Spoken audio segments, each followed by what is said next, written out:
Yeah. You got the notification? Hell yeah, dude. It's working just as planned.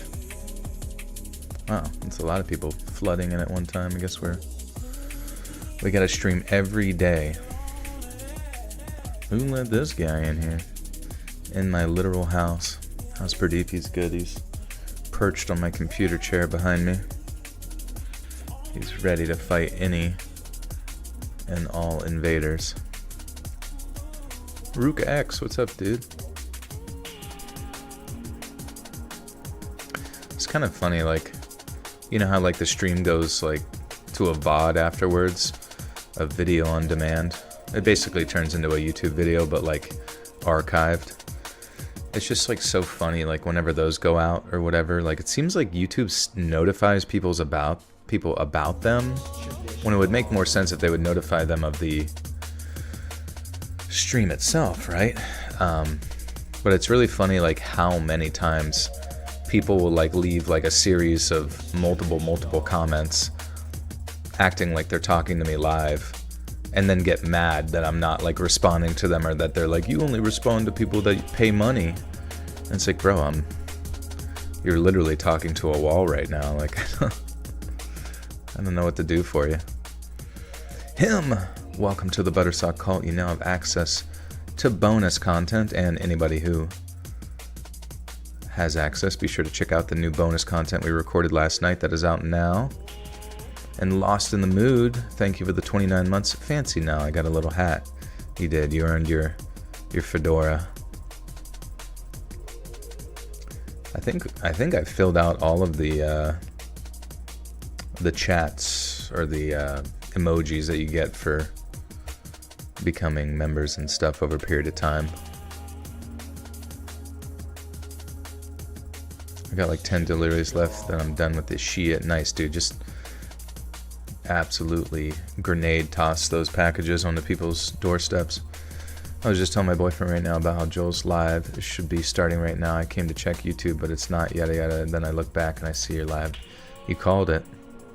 You manifested it. How was your weekend? It was good. It was good. I was a little busy earlier. I got to hang out with friends on Friday. Kind of went out a little bit, and then they were gonna go out. Saturday, did not. But then they hit me up for the Sunday because they wanted to go see some sports game. But the sports game was quite a distance away, so I really didn't want to be getting back at like this time and then like coordinating the stream. Who knows, maybe it would have made no difference to when I started. I probably should have went, maybe. But I also had family in town visiting, so that was nice to see them. I literally haven't seen them in like a decade, I'll be honest with you. So that was pretty sweet. Joe, how much would it hypothetically cost to get you to do an audiobook reading of a short story? A short story, honestly, wouldn't cost really anything. I could even throw it up on like bonus content here and just, that would be what it was, you know? But if I had to do like a full-on, even if it was a short story like H.P. Lovecraft, 100 pages or some shit like that, I don't know if I would put the time in, to be honest, because it's just a lot of time that could be focused on other things. Yeah, it was a dodgeball tournament. Can I read a Dr. Seuss book? I told this story before, but when I was young, I was like in third grade. Solid third grade, could not read. And the only thing I could really read was like Dr. Seuss, because it was like, I had it borderline memorized. And then my teacher got pissed whenever I was taking those out from the library, because we had to take out like a few books, and she was like, no, you're gonna read a real fucking book, you dummy. I said, yes, ma'am. Right away, miss. You got it. Thank you, Joey. Thank you, Brandy. Good to see you guys.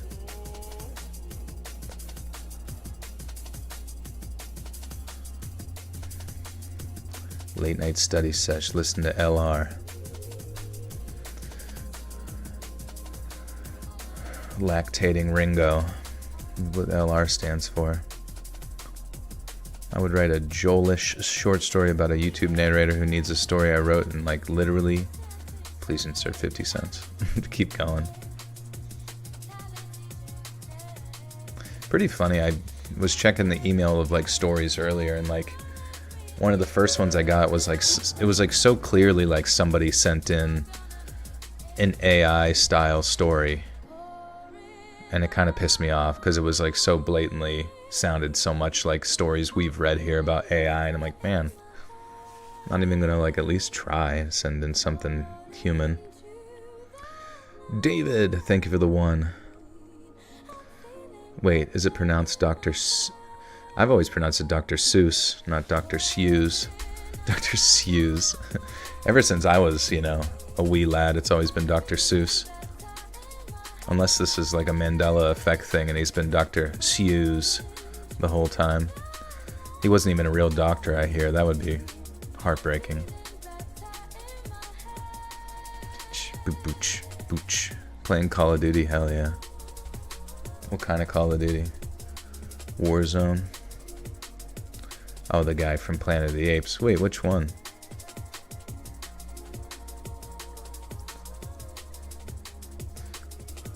Can I write a 4-letter horror story? Dr. Sus.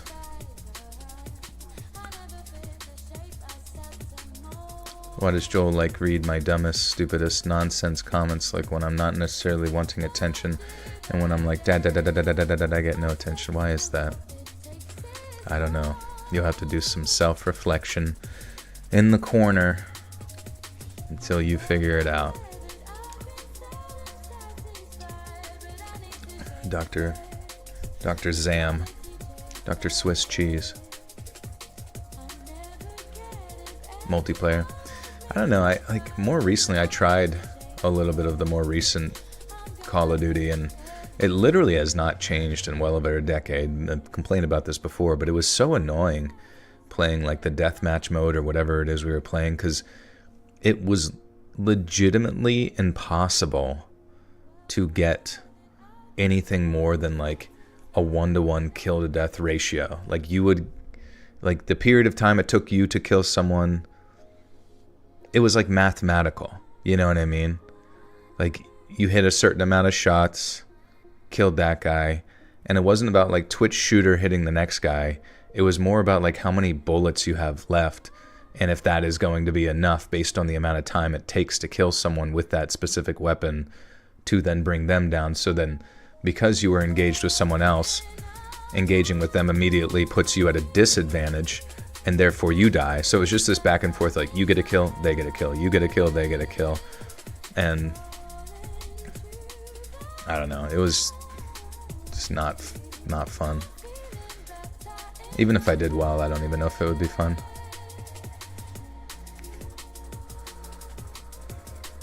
This is exactly why I quit Call of Duty over a decade ago. I mean, just the fact that they haven't changed anything is so disappointing. Like, they sit there and act like jumping in the air and diving and doing a 360 is somehow cool. It's not cool. Like, I don't even know. What was the one game? It's like a more recent, like, Desert Storm style. Like, a lot of people play it where they just play against bots because it's kind of, like, unforgiving. I forget what that was called. Like, Middle East Storm. The most generic shooter. Fallujah, no. Tarkov, no. I forget what it was, but it had really satisfying like ballistics and shooting and ragdoll and all this kind of stuff. And I was like, dude, if Call of Duty just like had some actual satisfying like shooting instead of just like making you feel like you're playing Time Crisis with like the same canned animations for like 200 years. Hey, Mr. Esposito with the 5 says, Oprah, you get a kill and you get a kill. Everyone gets a kill. Literally what it is. They should have that as... I'm surprised they don't have like a voiceover announcer for that game. They probably do, but like a cool one that you can buy. Ultra kill. Yeah, we got a lot of green tonight. You know, now I'm like curious to see what that game was. Middle Eastern shooting game maybe has a sequel. Realistic. People will play against bots a lot. I'm gonna find it. I've talked about it before. Yeah, not Delta Force. Insurgency, that's what it was. I remember playing this game, Insurgency, with some friends. Like, you know, a lot of people just play against bots, which is funny, you know. But man, that game was satisfying. Like, just because, I mean, you really get taken down in like a few shots, which basically comes down to like how quick are you, which is fun. And like the ballistics and the effects and everything is just like really cool. And I'm just surprised that like Call of Duty like genuinely does not like update their game engine. Come on, brother. It's like time to get with the future, dude. You gotta, and that's what they should do. They should think about investing in the future to like maintain people. But I guess they probably won't do that till they see sales actually drop. You're already tipsy? Uh-oh. Careful. Fox Truba with the 21s was just coming in to say hello from the air, flying home after visiting Nashville, Tennessee. Hope the Butterstock Cold Plus Truba. Thank you, Fox. I feel like it's been a bit. But safe travels in the air there, and hope everything goes smoothly for you. Thank you. Does Joel play anything on stream? It's been a little while. If any day I would have played it, probably would have been yesterday, but I guess I did the bonus content instead. I'm not even sure what I would play lately. I did download, there was a DLC for Rain World. Have you guys played Rain World? I really love those like just like simplistic, artistic, cool physics, but cool like pixel art style side scrollers, even like borderline Metroidvania stuff, you know. Fez and what's the one I was just talking about more recently?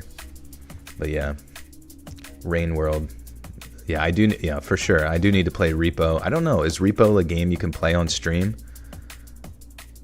I played Firewatch. I think I watched. Yeah, Animal Well. Sorry. Thank you. I think I watched my roommate play Firewell quite a while ago, or Firewatch quite a while ago, and it was.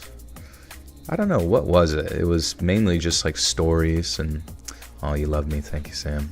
But it was mainly stories, it was mainly narrative driven, which I feel like at that point a lot of those like indie walking simulators with like solely stories but like not much other engaging aspects, they're fine, but I do get a little bit bored with them overall. My father enlists me all the time. Being blind, thank you so much for what you do for everybody. You're welcome, Joey. I'm glad you get to spend time with family. My favorite game right now is Potion Permit. What's that about? What's the theme of the stream? These are just all stories from like Let's Not Meet. What's up, Hanny? Yeah, we'll kick this off in a minute here. Not sip, but sup. Sip on my sup drink. Are these stories about encounters with rabid Mormons or something? I think so. They should, honestly, they should do the opposite of that movie Heretic, where like Mormons come into your house and like rip your throat out with like claws and teeth. Or maybe they like, maybe it's sort of like a commentary on like spreading the religion, so they bite you and then you become infected and become a Mormon and go door to door to like infect other people. Like, oh, you just watched Heretic today? Matt, what did you think about it, dude? What is your fresh and honest thoughts on that flick? What's up, Misty? He signed up. He was also in Vietnam combat in Laos. Desert Storm was his last deployment. He signed up to do a job for the government, and he did it and died still. Wait, who's that? What are you talking about? I saw a funny meme where it was like a guy burning in hell and he's like, but I watched VeggieTales. It didn't help. Kind of laid back game where you're a chemist and you cure people with plants and such around the island. It's pretty cool. That sounds fun. I like chill games. Have you seen Heart Eyes? No. Well, I'm really sleep deprived, so I mean my analysis isn't as sharp as normal. I did think Hugh Grant was awesome. Oh yeah, did you say something? Oh yeah, you said, I don't know if you said another thing before that. Yeah, Hugh Grant definitely was, it was nice to see him just in something that, I mean, I thought everybody acted well. It was just more like the finish of it, like just the last act, I suppose, was just kind of disinteresting. Reincarnation stories? Absolutely. I'll do one right now. Guys, honestly, who do you think I was in a past life? If you had to be honest.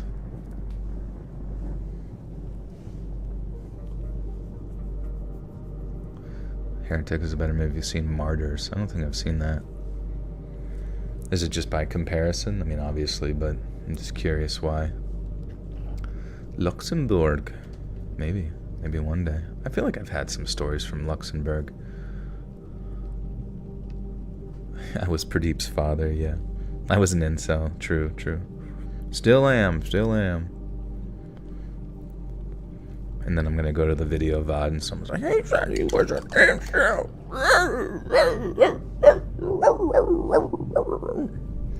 Have I been to Japan? I have not. My friends are actually there right now. It was actually kind of sad. That was another situation where it was like, they told me they were gonna let me know what their plan was.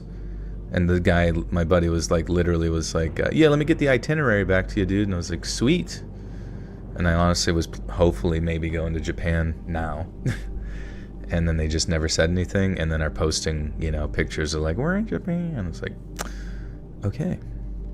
Everyone hates me and wants me to die and melt in a large cauldron. Because they're all witches.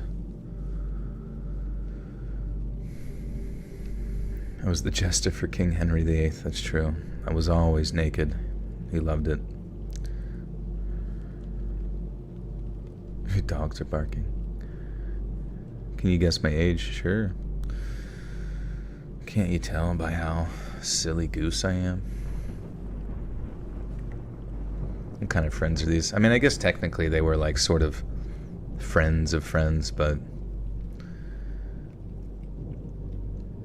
I was in the person's wedding, so it was a little bit I mean, it was kind of one of those, like, ask you to be in a wedding and you're surprised you got asked because you don't really, like, interact that much. But maybe they were short on,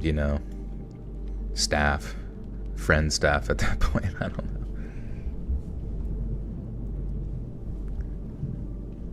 I appreciate you guys, thanks. Hopefully you guys invite me to Japan when you go. We can stream out of there.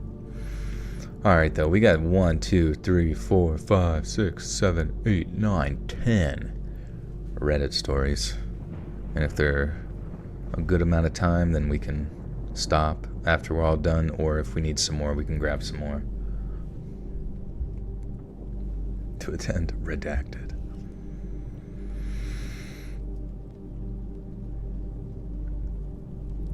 I told my friends what I'm about to tell you, and they urged me to share it here. It happened way back in December, about a week before Christmas. I'm a 32-year-old guy, currently using my GI Bill to go to college in a city. I feel like I squeaked a little bit. Honestly, maybe I should just start from this paragraph. I'm a 32-year-old guy currently using my GI Bill to go to college in a city in one of the mountain time zone states. I'm so busy with school and work, so I don't have time to go out and socialize often, so I have to rely on a lot of the apps to go on dates. I matched with this really cute girl around my age. We had a good conversation, and then we scheduled a date. It was a bar restaurant not far for either of us to drive, so it was easy, and she was very pretty in person, and we got along great.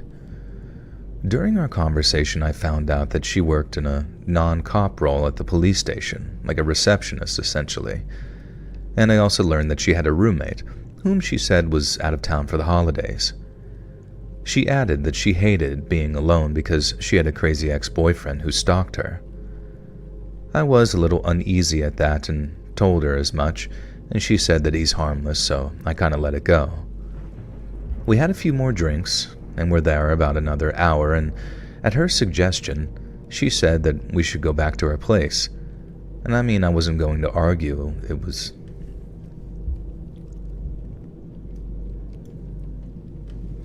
Who does my editing? I do. It's just a lot easier. Like if I had to send off I don't even know, to like render out the audio, send it to somebody else, unless there was like an easier way to do it. I don't know. It's just way simpler for me to just do it myself. Except for the compilation videos, like Simon does all of that. Simon's been a massive help, just like remastering the podcast, but also like he's going to help me with my new channel once I get that one going as well, and he pretty much runs the entire podcast side of stuff anymore, and it's just like, I don't know, I really admire and appreciate people who just like go above and beyond, you know. Obviously I pay him for everything, you know, separately, but it's just nice when people go above and beyond to make things happen.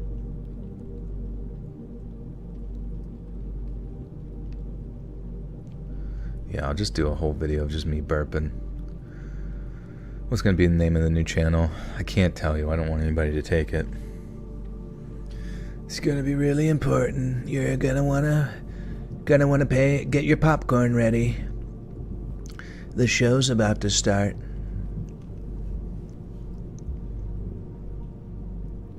You have your popcorn ready?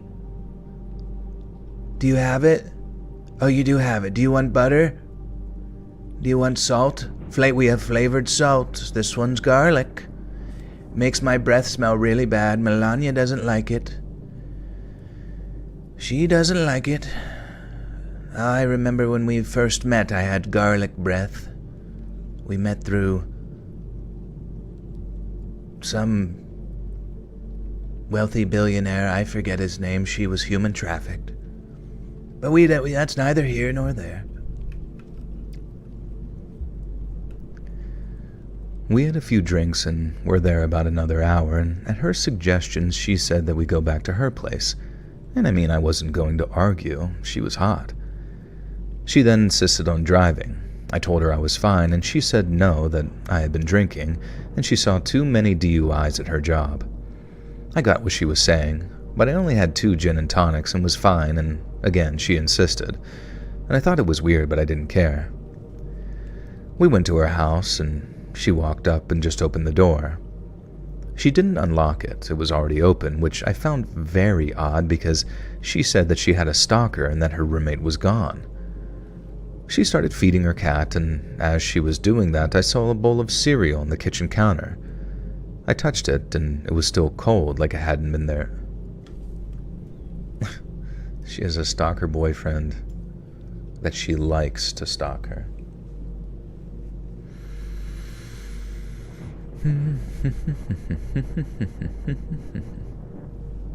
Colonoscopy ASMR. Just all sorts of toots and spoots.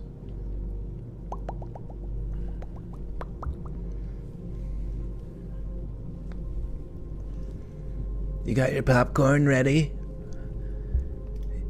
Watch this next part. You're gonna love this next part. It's Ernest, and he gets a bunch of that troll's goo on his face. And then he dresses up like a lady, and he says, ooh, ooh, ooh.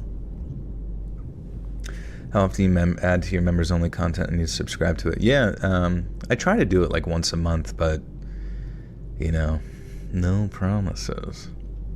What's up, Jayla? How's we doing?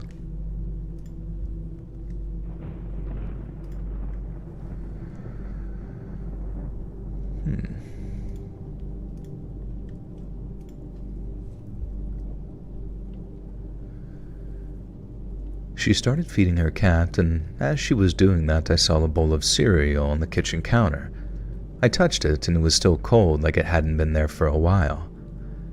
The cereal wasn't soggy either, and I asked her whose it was, and she hesitated, and said she ate it as a snack before heading to the bar. It just didn't make sense, and before you could say anything, she just kissed me, and out her arms around me. Damn, put her arms around me. It just didn't make sense, and before you could say anything, she just kissed me, and put her arms around me seductively and said for me to take her to her room. Again, she was very beautiful, and I just quit caring about that cereal.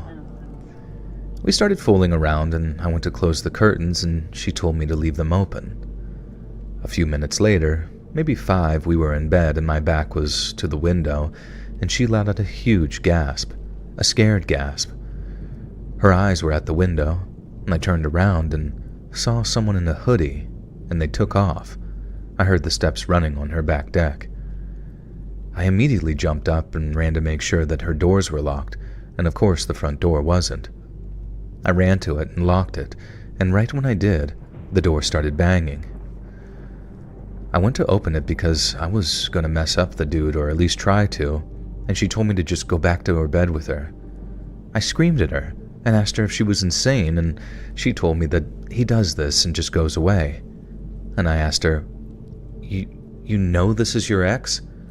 And she said yeah, and to not worry about it. At this point, he started banging on the side of the house on the other end, and she didn't seem at all scared and kept trying to get me to go back to bed with her. I didn't want to call the cops because, for all I knew, this dude might be a cop, and she'd know the cops that show up and would take her side. I also couldn't just leave because my car was at the bar and I was terrified.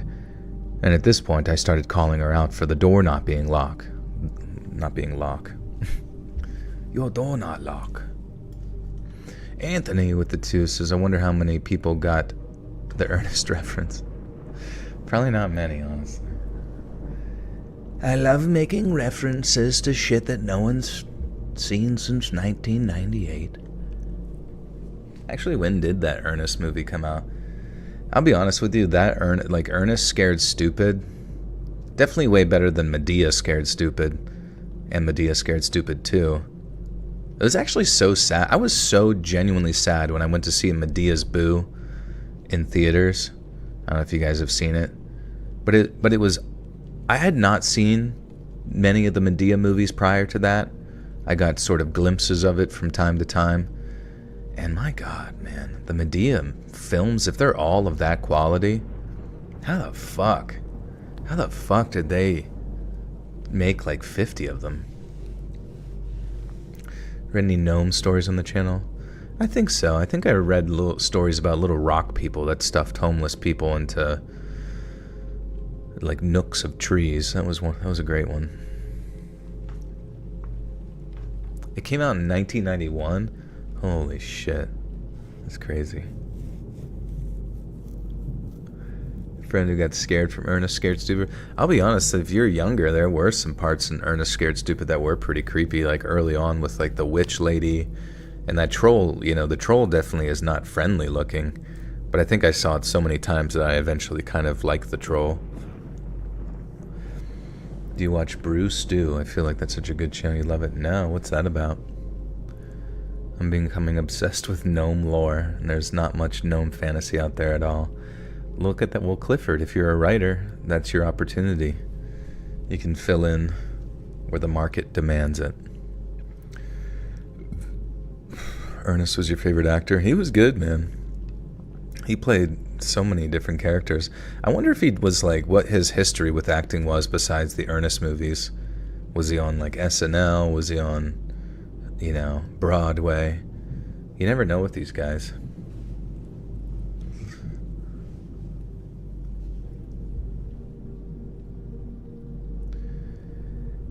At this point, I started calling her out for the door not being locked, the cereal, and I openly called her a liar. She couldn't come up with any logical answers, and I had no idea what I was into. I should have done this, but my fight or flight was pretty much kicked in, and I told her, if this is a robbery or some kind of setup, I promise, I'll kill you both. I'm not some hard ass or anything, but my fear told me to let her know that no matter what it was, they'd have a fight on their hands. And my thoughts of what were going to happen to me were all over the place. I called an Uber off my phone and didn't tell her. I just kept ordered. Let's say that. I ordered an Uber off my phone and didn't say anything. I just kept arguing with her and asking what was going on, hoping to just keep her talking and in the room. I stayed right next to the door so I could leave ASAP. Luckily, I never got my pants off and my jacket and shoes were right by the door, so I was able to get dressed. The Uber showed up, and without saying anything, I just opened her door and ran out as fast as I could. I looked back at the door and she was just kind of standing there. It's only been a little over a month at this point, but I honestly have no idea what in God's name I got myself into. And I don't believe the story of just a girl with a crazy ex based off of the factors I told you. I feel like either a robbery or some weird fetishized cuck type thing was happening. I don't know. Definitely something I'm very mad at myself for letting happen. I mean, I'm a 9-year Navy vet and allowed myself to get into a situation like that. I reported her account on the Uber ride back to the bar, and I told the bartender as well, if they ever saw her, warn the next guy.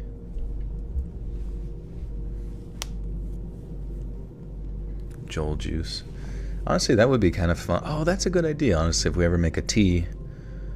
Just call it Joel juice, and it's some magnesium tea that knocks your ass out. Every bag of tea has powdered roofie in it.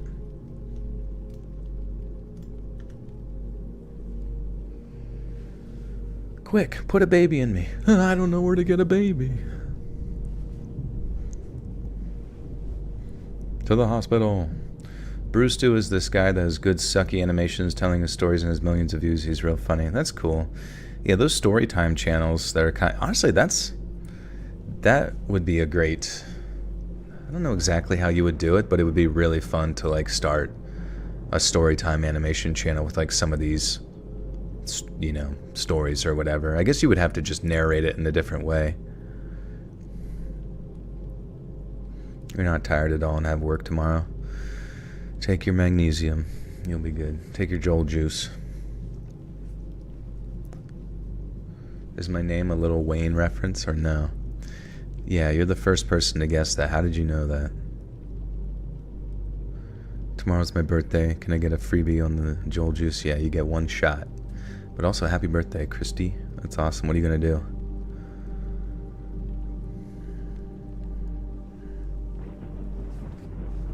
I'm just kidding. Wait, what about my name reminds you of Lil Wayne? Just the little Reedy, young Reedy. I don't follow the logic. You give me shout outs on your YouTube channel all the time. Thank you, Joey. Anyone seen Babes? She was here earlier. Be sure to not be mean to our mods, please.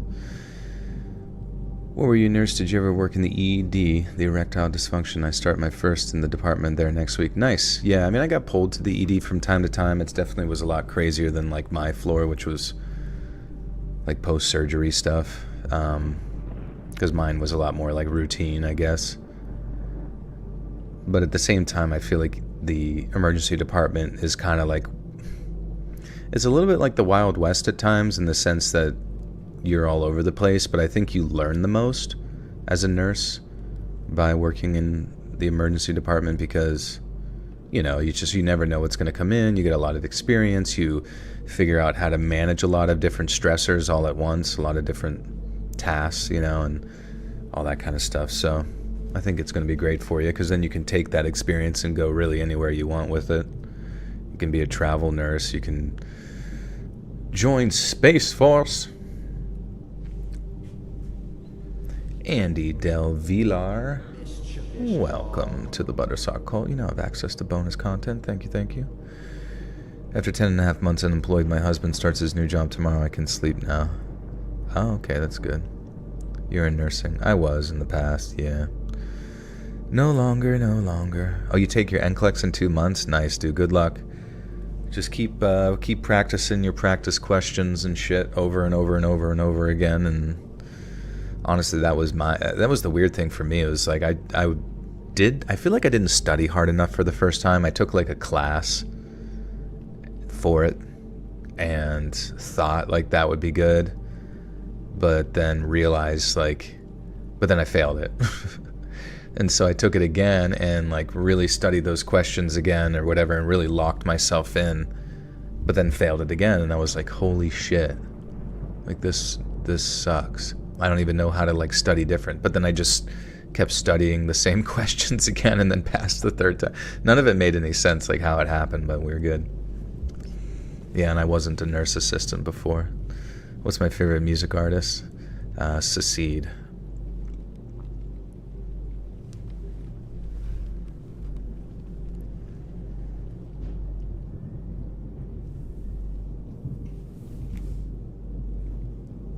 That was weird.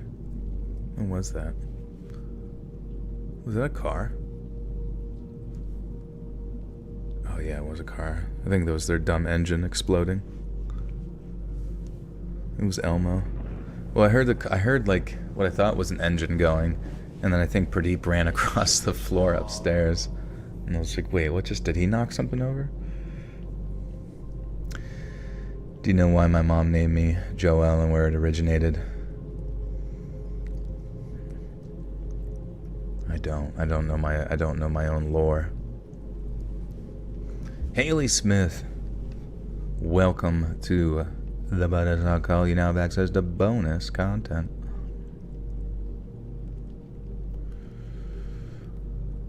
Joel, it's a biblical name. That's true. Yeah, I guess it is one of the books of the old ones.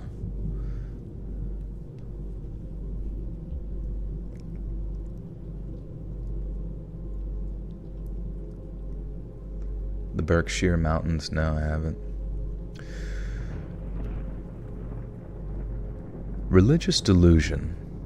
The term delusion refers to a strong, consuming belief in something that is untrue. Religious delusions involve beliefs concerning religious ideologies or figures. Psychosis refers to a collection of symptoms that affect the mind, where there has been some sort of loss of contact with reality. Now, forgive me if this post is a bit scrambled, I just wanted to give some context. I'm on my third glass of wine and contemplating life right now. My brother, Brian, and I grew up very close. Movie nights with the family, family dinners, game nights, holidays, family road trips, all very normal stuff. And we eventually grew up and now, both in our 20s, moved away from home. I haven't seen him recently, but we text here and there to confirm aliveness, and Brian suddenly became extremely religious nearly overnight. I'm talking extremely religious.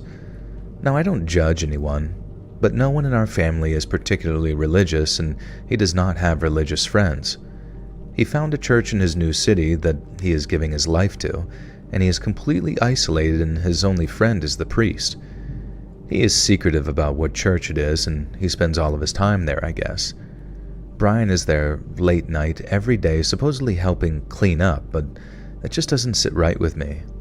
They took a missions trip to Mexico recently, and I can only imagine what in the world went on there. The only media that he consumes is religious, and he has no friends outside of the church, and he only goes to church outside of work. Before ending each conversation, he will ask, "Are you ready to give your life to God or suffer in hell?" So, you can at least see what I'm experiencing on my end. It's all very strange. He recently took a trip back home to visit our family. My mom says the whole thing just felt wrong.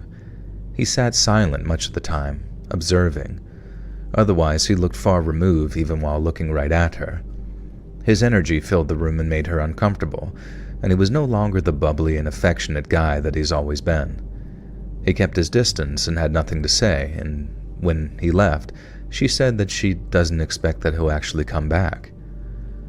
Once a month, we catch up by playing video games together. We'll play for hours, and this is sort of our bonding time, and I entertain his religious conversations regardless of my opinion. Our last game night, he had so much fun that he wouldn't let me log off until about 2 a.m., and I recently found out that he gave his console away to a church member. I was upset. It felt like he didn't think about what that meant. We're not on the phone call.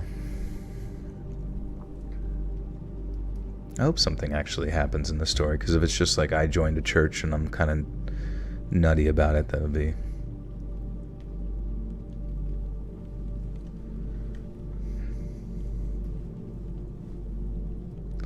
I had to Google Secede band, pretty sure it's sarcastic, but what song should I look up? Born in a Tropical Swamp. It's not sarcastic, it's a artist. Also, some of his work is in the bonus content. He was one of my favorite people like over a decade ago when I was like in college and stuff, and like now that I have money available and whatnot, I reached out to him and he actually responded. So I'm like attempting to help him produce more music because I just loved his shit so much.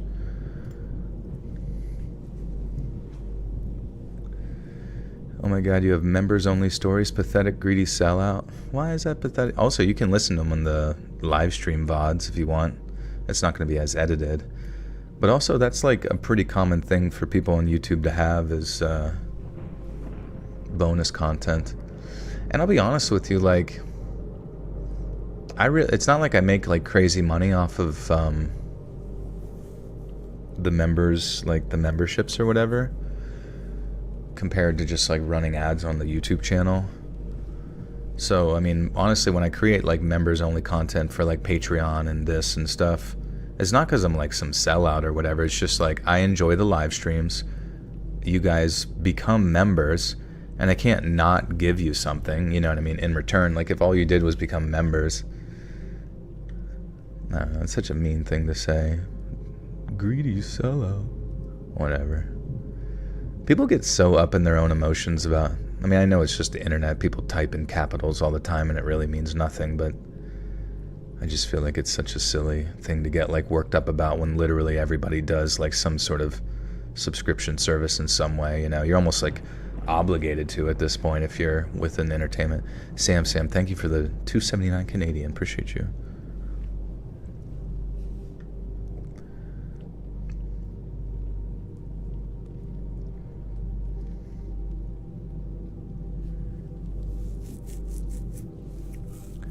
They're jealous. I don't know. But it's weird because it's like, what it sort of implies to me is like you're a dirty sellout means like I want access, like they want access to it. So it's like, I love you so much that the fact that I can't have the thing that you're making because it costs money makes me mad at you. It's just like such a weird loop-de-loop of like thinking. I have like 10 trillion billion videos, bro. Just go watch another one.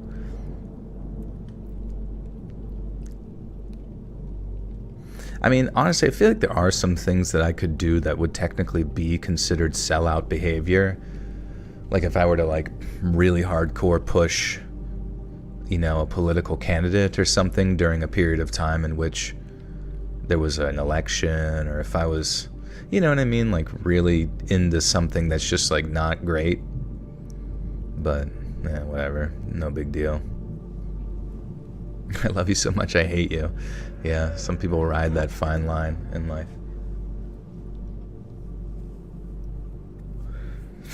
Sam, thank you for another $2.79. Appreciate you. Immutable is beautiful. Welcome to the Butter Sock Cult. You now have access to my greedy sellout bonus content.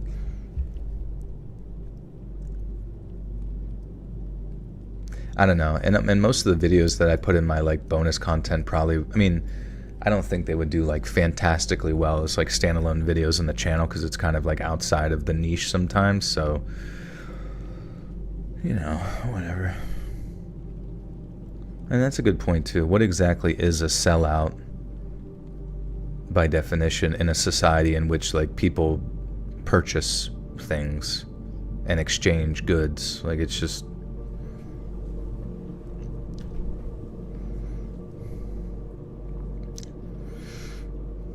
everything should be free. Everything should be given to me. If I like it, and it only really came into existence because it was primarily motivated by financial security, that's bullshit. I want creative people to just exist and do things for free and hand it to me.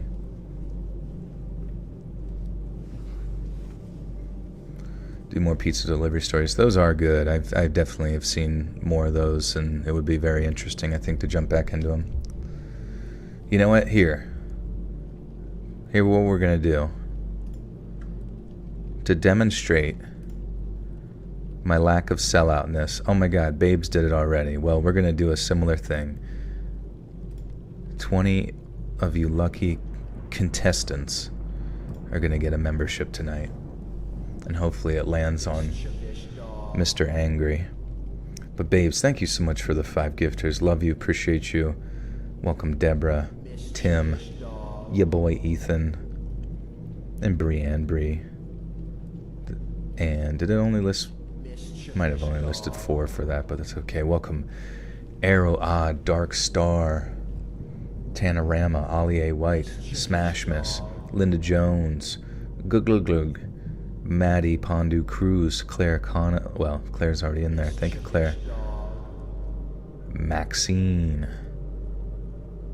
DeRochvi, Holly K, London Rivers Firestone, Roger, Lex Fox, Jennifer Ladowski, Robbie G, Christina Beasley, Crystal Howe, Allison, David Noonlist, Don't Come to LA. Don't come to LA, that's a funny one. And Nikki, welcome friends. You now have access to bonus content.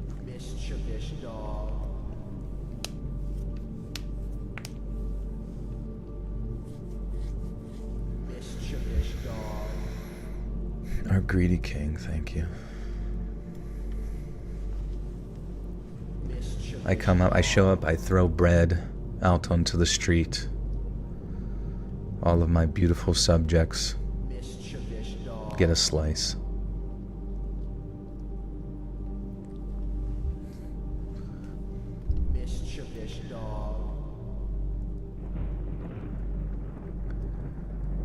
We are not the phone call types, but we love video games and played growing up together, so game nights were perfect. He called me the other night to address that issue. He gave it away because his future wife, a premonition by the way, is coming, and she wouldn't like him playing with other girls, and he doesn't have time for anything except the church. I know this sounds absolutely too insane to be real, but unfortunately, it is. He assured me that he will be completely cutting me off because his premonition wife is more important than his relationship with me, his family. He spoke with such clarity that it was terrifying to be so deluded yet so sure of yourself. What type of church influences you to cut off family and friends? He'll be moving overseas to find his so-and-so... Oops. Apparently he'll be moving overseas to find his so-called premonition wife soon, and I was shocked. Premonition? Really? Our dad called him, and when asked, for you to need to cut her, me, off, you must feel for her in another... Our dad called him, and when asked... What did he ask? What's the background video from? Robin made it. Robin Mikalsen. Why do your dreams never come true? I don't know. Maybe you need more vaccines to connect with the spiritual side of things. Our dad called him, and when asked, for you to need to cut her off me, you must feel for her in another way than as your sister. Brian avoided the question. Okay.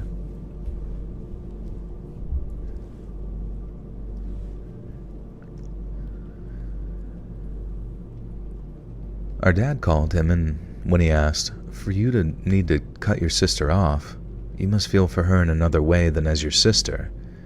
And Brian avoided the question, didn't answer. God, that sounded weird. And Brian avoided the question and didn't answer. Yeah, I know. How could it get worse than a premonition wife? Well, I'm sick. Jesus Christ. Well, I'm sick for many reasons. Losing sleep, and I fear that my brother is in some sort of cult while under some sort of religious psychosis, on top of ruining our relationship with possible feelings towards me, his sister, and I'm a mess of confusion. What in the hillbilly F is going on, and how could it get worse? My mother believes it's his attempt at removing the temptation, aka me, from his life, and I'm stuck between wanting to understand what the hell type of church this is, and also agreeing, let's not meet. No one knows what to say to me, and I can't blame them. I'm mourning what was once our relationship as brother and sister, but the situation gives me chills, and I really don't know where to go from here. Wait. I'm mourning what was once our relationship, but the situation gives me chills, and I don't know where to go from here. All I can think of is this one quote that I read before. The more devout they are, the uglier their faith will become, since It's all based on a lie.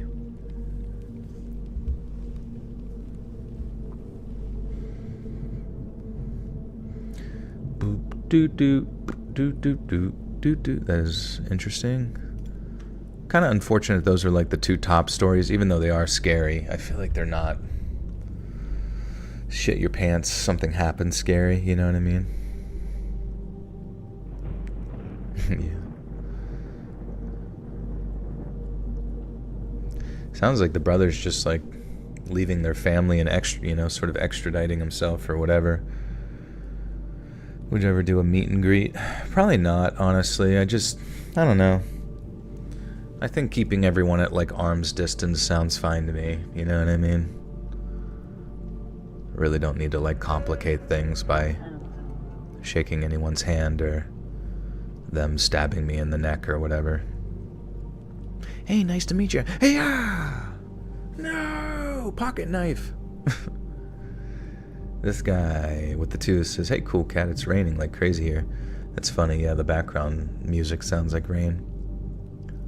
I think it's raining here too, I can't quite remember. Joel, I wish I could send you my 2 entirely real stories right now to read. I've been typing them out and I'll send them soon. Yeah, no worries. No rush. Let's read submissions at gmail.com.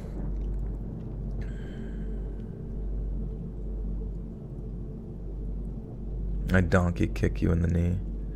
Yeah, just like really quick. With like steel-toed boots. I'm sorry. It was instinct. Your background sounds like co-host with the camera giggling. Wait, does it?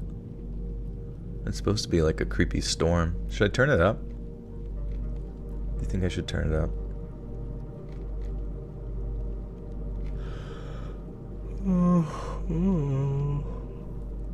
No.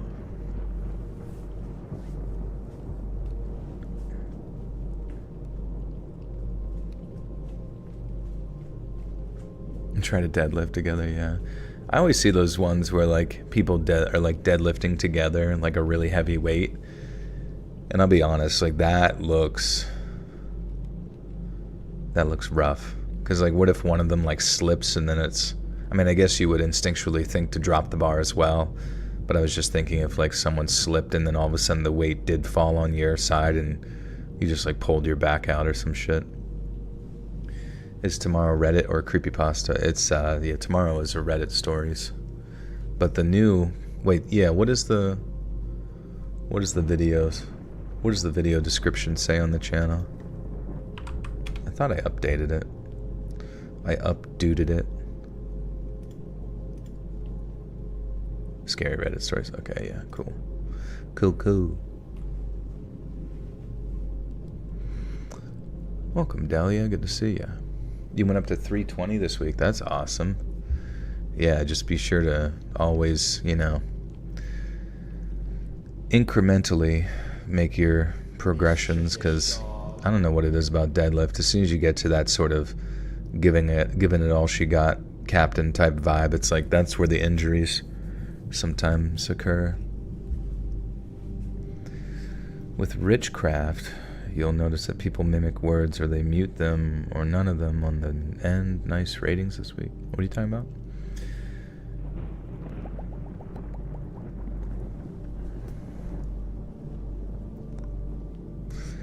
You went to 2 live workshops that a YouTuber did. One was in November. It was small, less than 35 people. He had security. That's cool, yeah.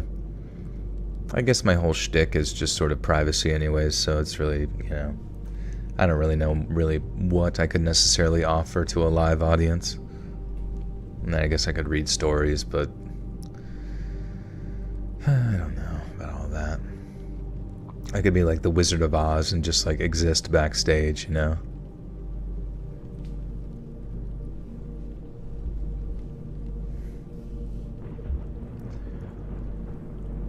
So last summer, I was almost kidnapped.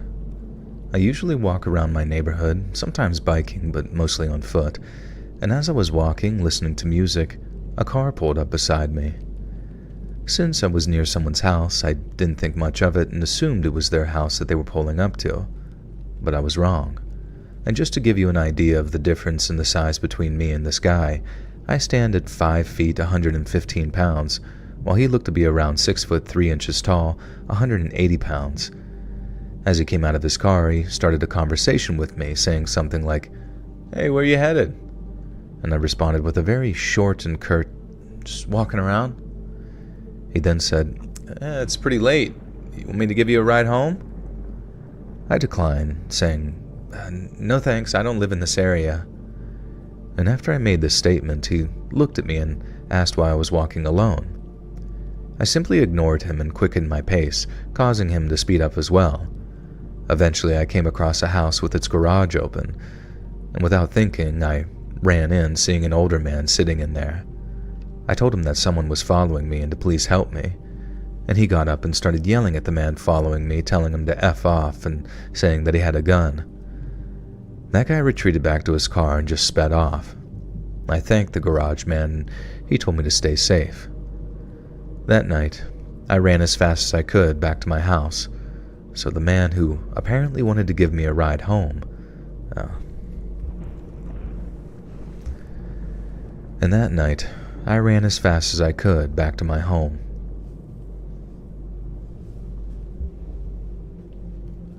Yeah, everybody, we just make like a big pillow swamp in like a auditorium or something. No chairs allowed. It like has to be pillows and yoga mats and sleeping bags. Why are guys always creeping? I don't know, I guess just because guys are like either horny or in that situation he probably was like maybe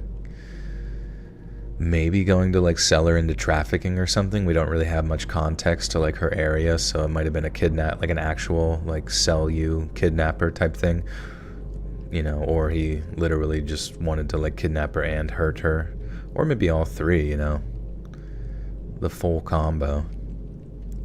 Yeah, everybody pile. That'd be so funny. I do like a live show and show up in the Wienermobile. Hey, what's up, guys? I feel like Weird Al Yankovic would do that. That'd be awesome.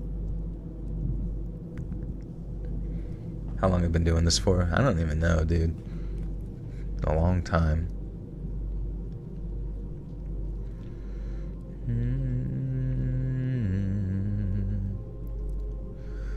You know what's so interesting is just like how many like independent creators who make like comedy skits just exist. You know what I mean? Like ever since I was younger, long before that, and long before that, and long before that, and just like how many, whenever I was maybe high school, college, who I would watch, who I thought was hilarious, but then they just kind of like disappear, and then that's it. And then the next batch of like 20 somethings come in who are really funny, and then they do their thing for a while and maybe get like an audience, maybe they don't. I don't know.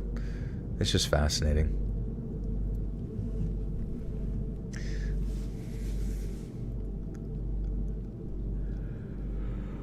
It's almost April. Yeah. Oh shit. Yeah. One more day of March left.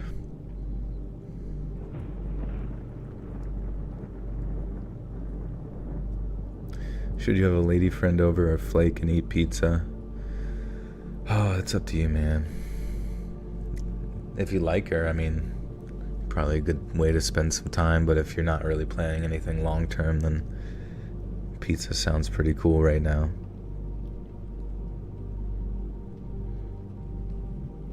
Yeah, or you could have her over and eat pizza together.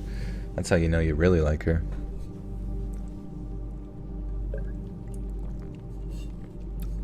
You had the best date today? What'd you do on your date? Yeah, have the pizza over, eat your friend.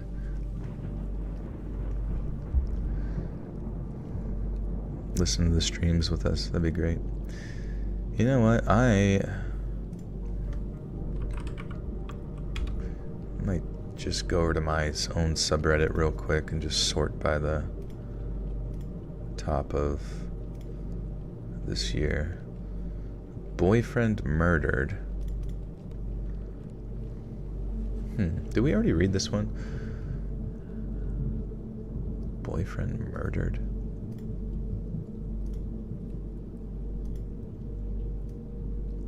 But it's only like a paragraph long, which I kind of like hate those stories that are so short. You're really torn. Well, you have to also think that if you do too many of the pizza nights by yourself, the amount of times that those like lady friends will want to come over might decrease, because then you'll get like big and fat and stuff and decrease your chances. You think the number of young comedian creators now is promising? I just discovered Drew Gooden. Can't stop watching him. I haven't heard of him.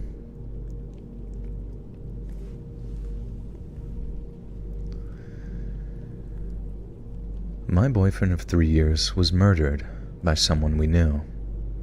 It was back in 2020 and COVID had just hit.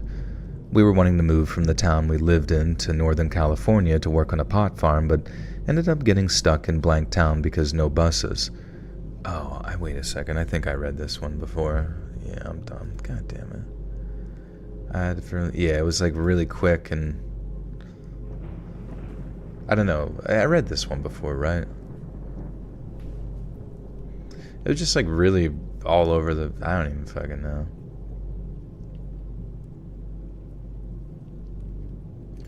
Whatever. We'll find another one in here. Woman wakes up 2-week coma and wants to go back. Oh, man. Where's like the more recent shit?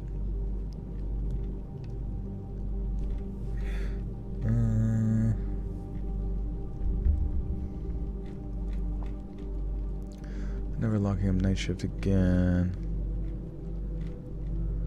Damn. I still can't believe I almost died last night. The time I was got kidnapped, but nobody believes me? Why would they not believe you?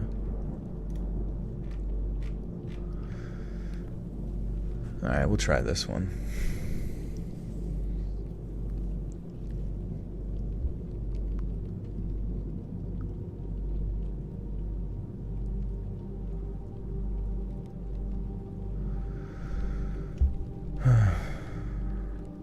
Sam, I'm kind of confused what you're saying in chat. Are you talking to someone, or... I feel like every time I see your message, it's like kind of in some other dimension.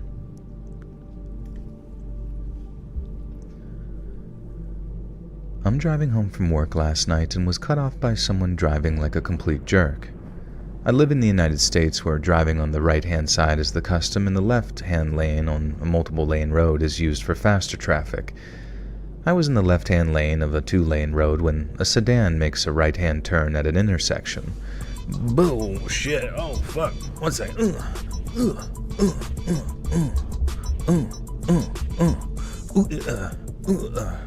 How come that didn't go off last night with the... Ree, thank you for the big 50. Appreciate you. Since you're not busy. Thank you so much, Ree. You have quelched my fears of the fact that my notification system didn't work yesterday. I don't quite know why. But thank you so much, Ree. Very kind. How you been? What's new? What's happening?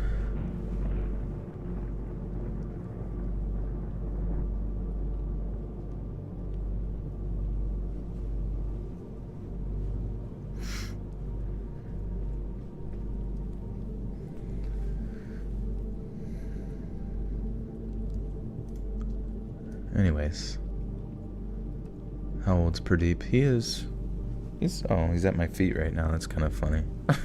Just up here twerking, and the cat's just down there, what the fuck? But he is 10 years old. He'll be 11 years old in June. I say he has the same birthday as me because we have the same birthday month.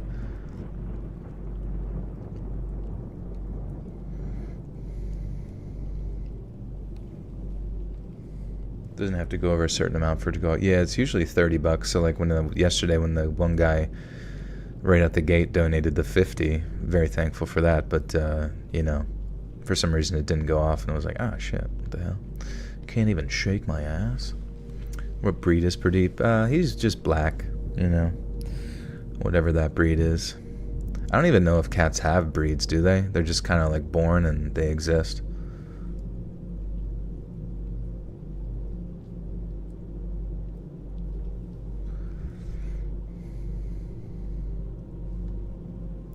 Do you only stream on weekends? No, I stream on Wednesdays and Sundays. Because it's like the night before like video uploads and stuff. I don't even know how much you love me. Thank you, Hannah. Thank you guys for so much love. Hey, see ya, Sam. Feel better. Have you had him this whole 10 years? I have, yeah. Literally as soon as I got him, I started the YouTube channel, and he's kind of been my muse, I guess, or my spirit guide.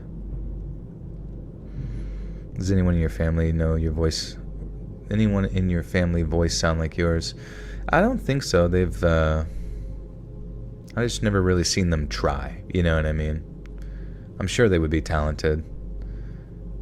I was visiting with my uncle recently, and it was actually kind of fascinating because I didn't realize he has like all these various patents with like different stuff that I hadn't seen him in like a decade, and I loosely knew like what he did, but I didn't realize like to what extent he was smart, you know?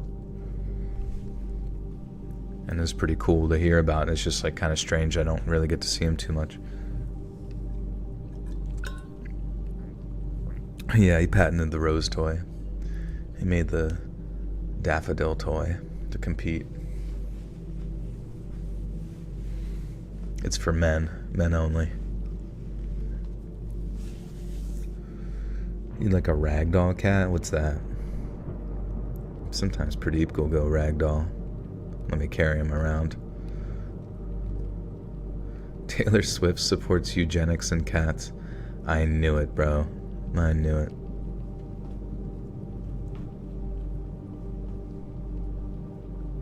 Oh, they're very docile. Okay. Yeah, Pradeep is pretty docile. It does make me wonder.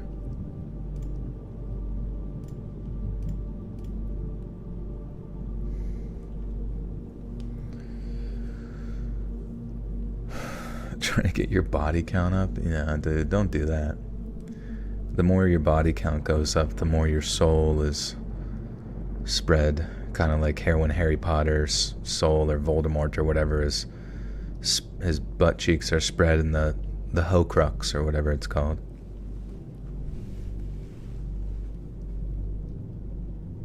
Be the biggest troll. You got big shoes to fill. Another reason for you to get a pizza. Yeah, I don't know. I mean, I think you'll be much happier if you find someone that you genuinely want to like eat that pizza with, you know what I mean? And because, you know, it comes and it goes. Who knows? Maybe you don't eat pizza at all. Maybe you eat chicken and you hit the fucking gym. Let's go. Let's fucking go, baby.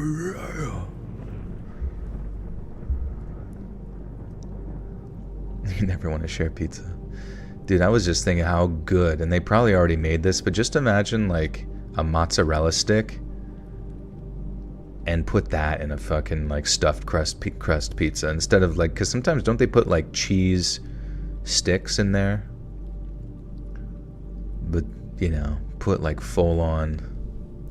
Somebody's fat phobic. You know what else is fat phobic? Heart attacks. Sorry, that's my dad joke for fat people.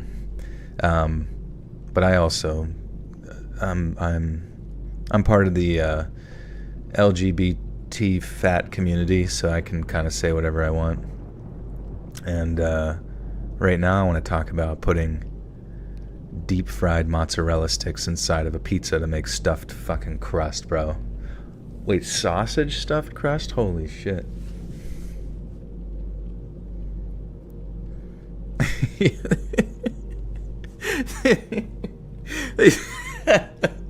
They have like the, you know, like the flag, like the pride flag or whatever, but then they add like a slice of pizza to it. That'd be so fucking funny. or like, I don't even know what other like universal image of like food would you throw on there. Deep pan pizza with lard or tallow. Holy shit, bro. Just give me a coronary right now.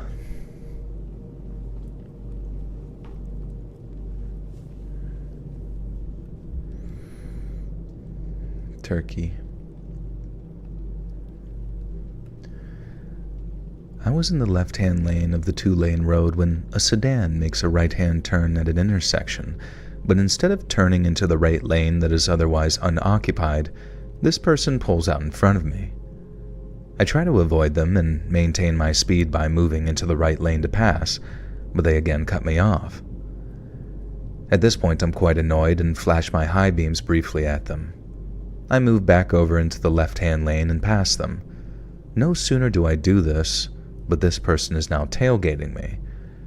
I make my way to the intersection that I need to turn at and start in the left-hand lane, eventually moving over to the right and making my right-hand turn. Suddenly, the car moves from the middle lane, where one would continue straight through the intersection, to follow me making a right turn. I'm in the left lane again after turning, and they're still right behind me. There's a red light ahead, but I stop. Fuck, I'm not keeping up with what's going on here. This is like a fast-paced Tokyo Drift movie.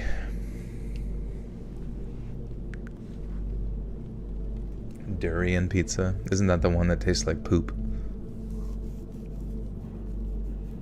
The LGBT Tesla community. That whole thing of like, I don't even know, just people being really into like EV vehicles, and then like now that side has to like come to terms with the fact that they like loved Elon and like hate Teslas, and then people putting like stickers on their car, because those are expensive cars, you know, and to just like casually do away with it because of like political movements that like move, you know, faster than like religious dogma. It's just funny. Just like have it like, please don't. I've got lamb's blood on my door. Don't take my firstborn.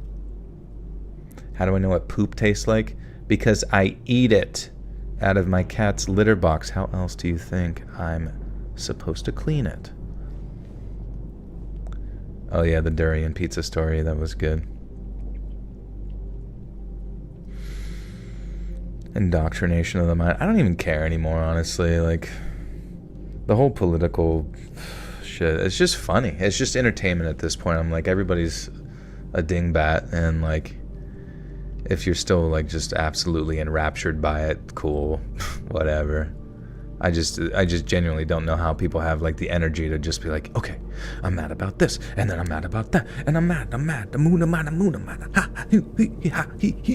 I'm so mad, I'm so upset, I'm not happy today, I'm not happy inside, I'm not happy fucking ever, I'm never fucking happy, ever. Let's go. Dude, we are watching history. This is it right here. The most historical moment ever.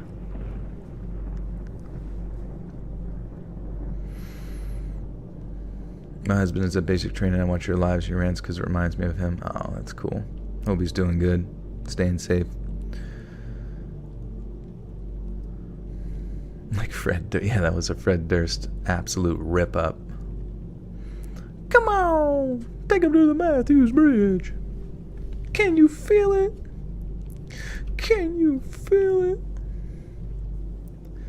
Hitsubasa with the two says, strong bad voice. I know all about LGBT. Strong bad? Who's strong bad? Is that an anime person? I'm sorry. I'm not weeaboo enough. I need to catch up.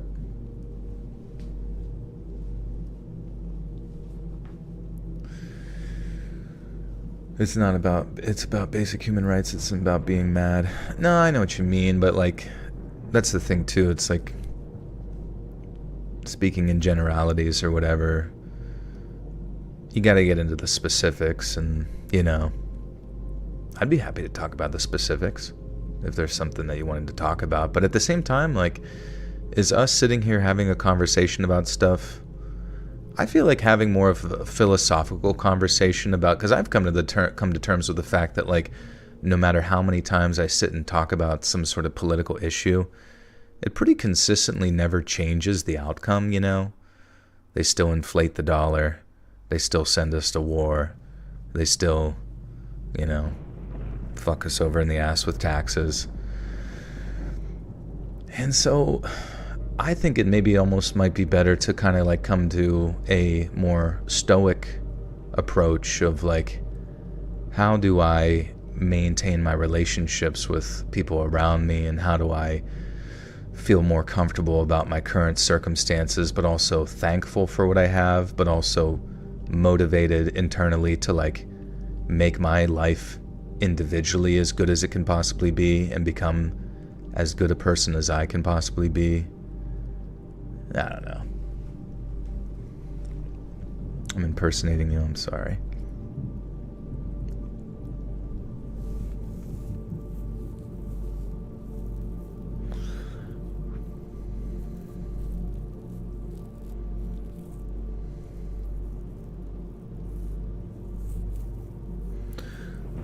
Those are the only people I can actually stand up political conversations with at this point.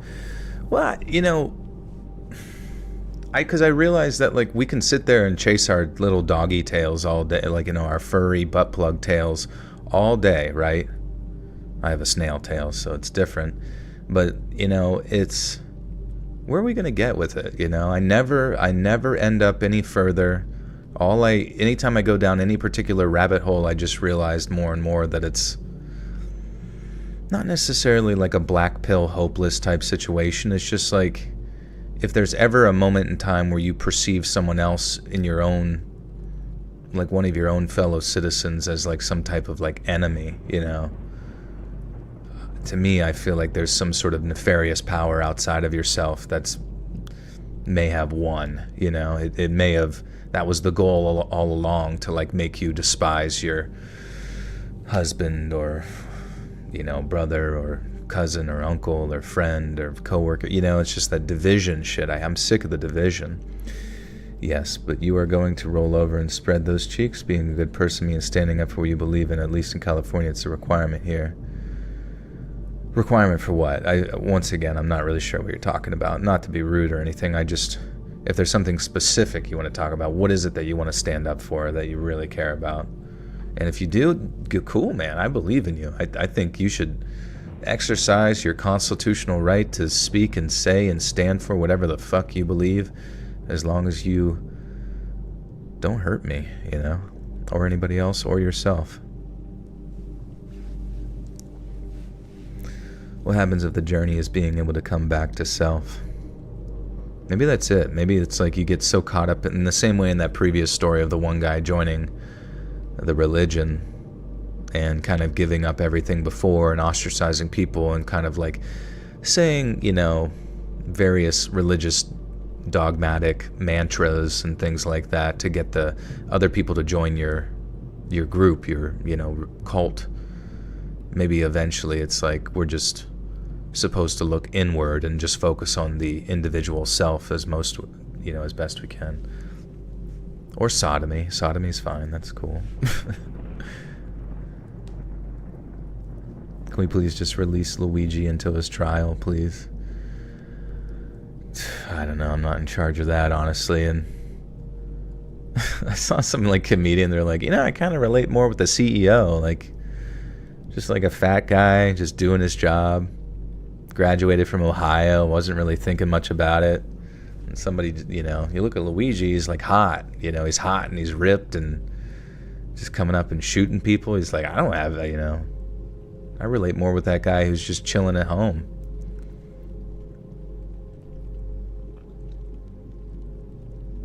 What's my real name? Maximus Decimus Meridius. And I will have my vengeance in this life for the next. If you can't change, don't stress about it. I agree. Luigi the plumber, yeah. Don't they... Oh, I was going to say, doesn't that one Luigi have a mustache, but he doesn't. He probably grew a mustache at one point. Dude, that would have been the ultimate way to do it, with him having a mustache and like a green hat. That would have been funny. See, he should have thought about the more entertaining aspects of it, because how are you supposed to get your message out there if you're not wearing a cool costume? People need to be, if they're going to be supervillains or whatever and do villainous activities, you really got to start thinking about your marketing.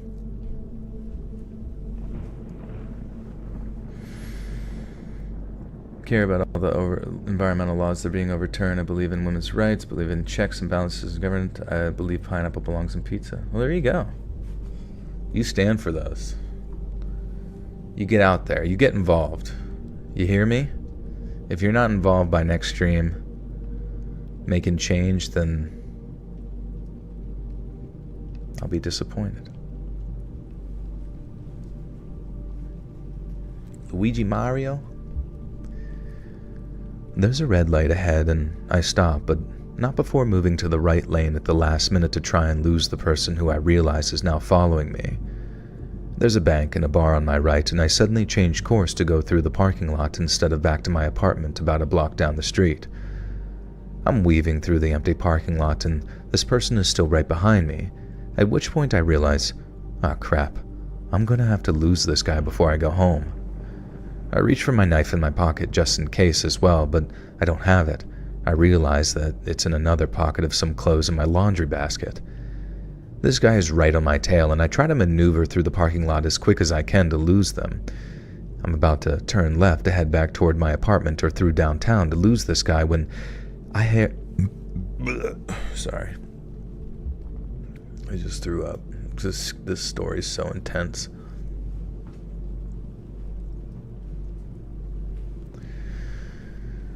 Barefoot, pregnant in the kitchen. That's me right now, but I'm barefoot, pregnant with a food baby in front of my computer. I don't know if that's the same thing.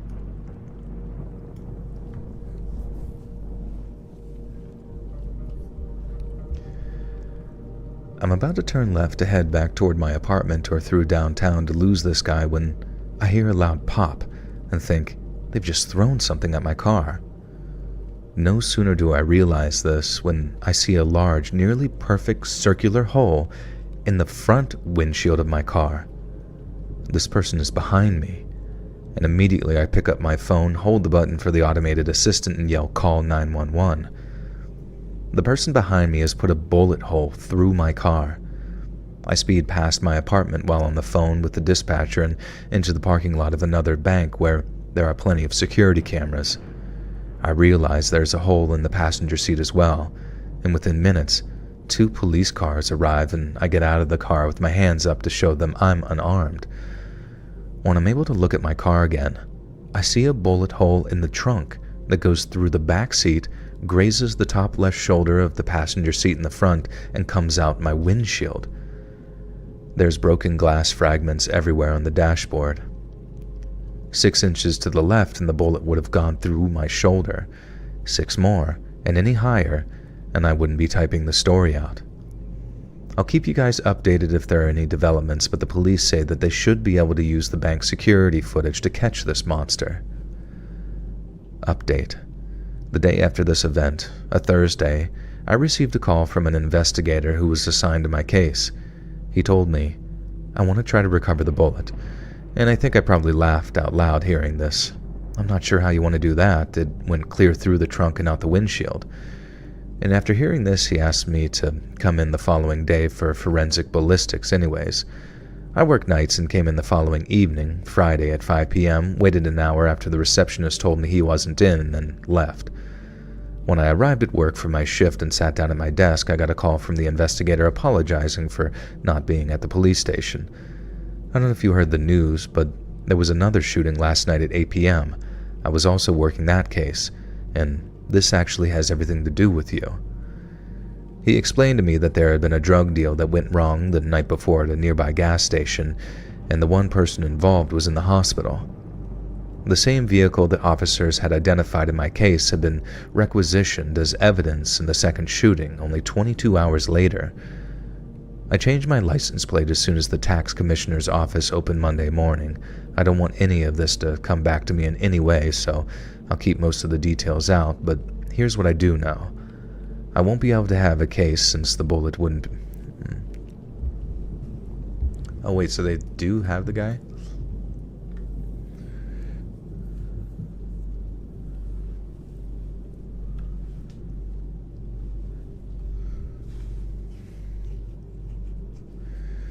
What did Jim do to you? Me? Jim had its way with me, and now I'm addicted.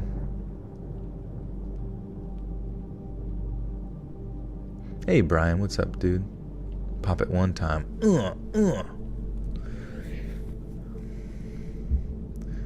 Two hops this time. I won't be able to have a case since the bullet couldn't be recovered.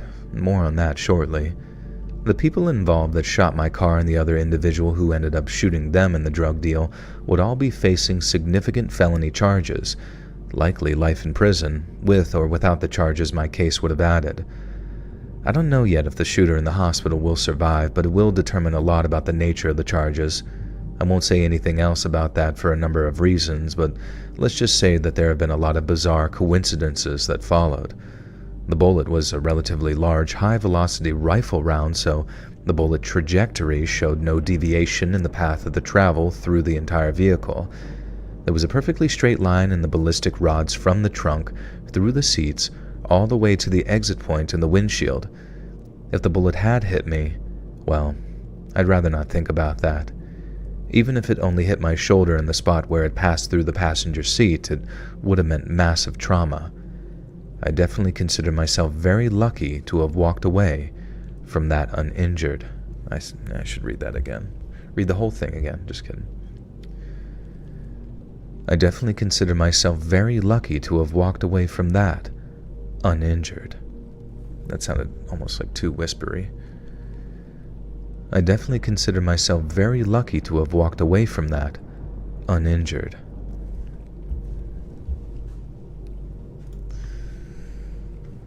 Boom, boom. Unsolved mysteries. Why don't animals like playing cards against cats? Because some of them are cheetahs. True. Hey, Jamie. Thank you, dude. Good to see you.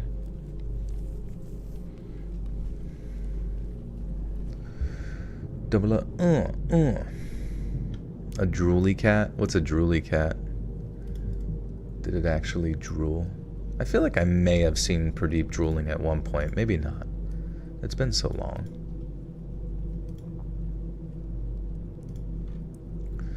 Okay, this was that one. Okay.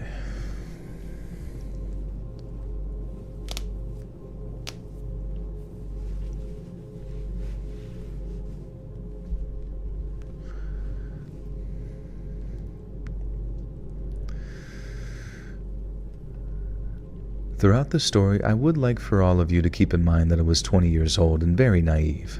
You're going to think that I'm stupid, and I know I was. Probably lucky to be alive, and God do I know that, and I kick myself whenever I think about this to this day. I just wanted to get some other opinions. Maybe I'm wrong about him. So about 20 years ago, I was walking down the road in a not-so-great area. It was summertime, and I was dressed appropriately for the heat, shorts and a tank top. I'm very thin and was downright skinny then, and have gotten mistaken for the other gender worker more times than I care to and got mistaken for, oh, oops.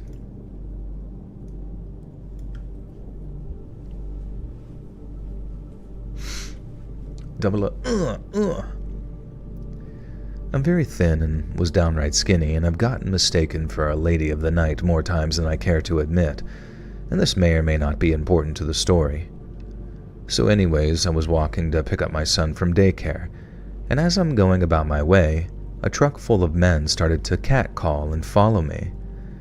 They turned around several times to yell at me out of the window, and I was getting nervous about it. I was passing a gas station parking lot, and a man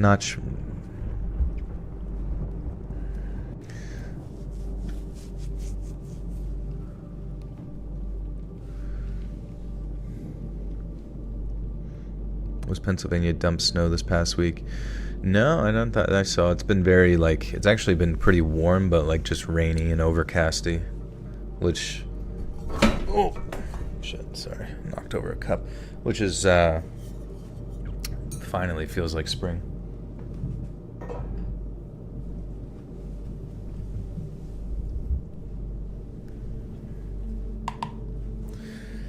Bing bong. I have like way too much shit on my desk, honestly, for way too much shit that could break.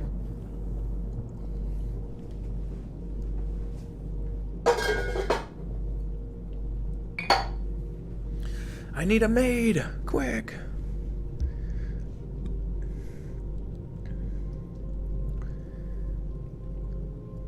I was passing a gas station parking lot, and a man not much older than myself stopped in a nice car and asked if I would like a ride. He didn't seem scary, and he was attractive, so I said okay and got in his car. Sheesh, I wish I could smack myself now. So I get into the car with him, and he asks where I'm going. I tell him it's about a mile straight down the road that I'm on, and he starts going the wrong way and just tells me he needs to turn around, and I pay very little mind to it. He starts to ask me about myself, so I tell him. I was escaping a DV situation and was staying in a woman's shelter nearby. I was telling him how closely my activities were monitored and... Wait. So she's coming from a domestic violence situation, but she's naive to a man picking her up on the road. That seems like, I mean, not to be mean, but...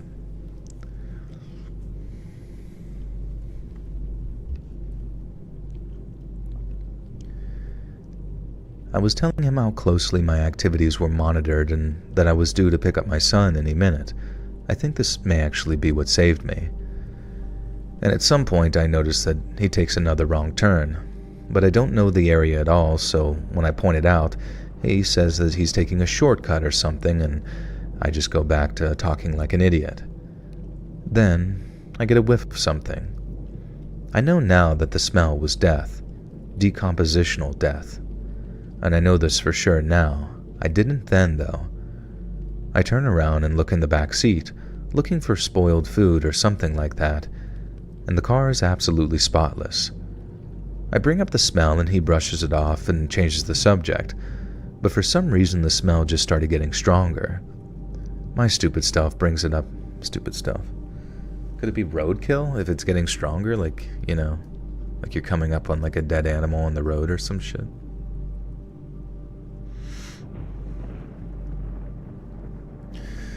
It sucks because you loved avocados. Wait, why can't you eat avocados anymore?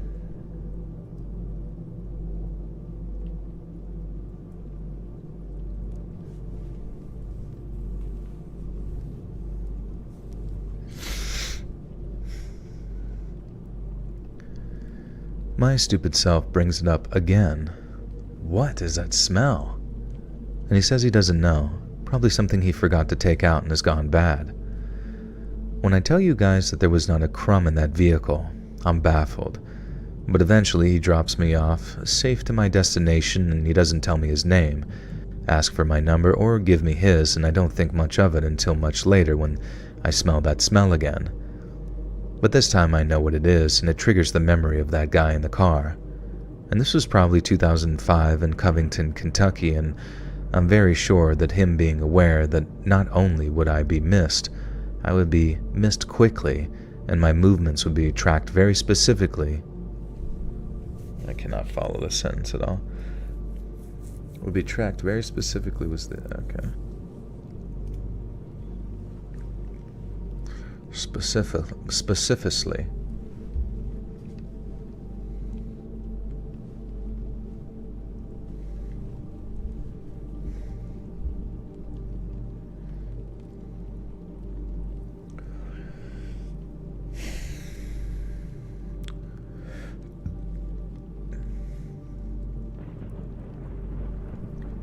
This was probably 2005 and coming... God damn it. This was probably 2005 in Covington, Kentucky, and I'm pretty sure that him being aware that not only would I be missed, I would be missed quickly and my movements would be tracked very specifically was the reason that I made it back out of that car that day. Are you drinking margaritas? You're making margaritas? I don't know why. For some reason, that's funny. Like, the idea of making, like, margaritas at home and, like, a solo situation instead of, like, just having a Mexican restaurant with a friend group. Sounds awesome. I hope you're having a burrito with it, too.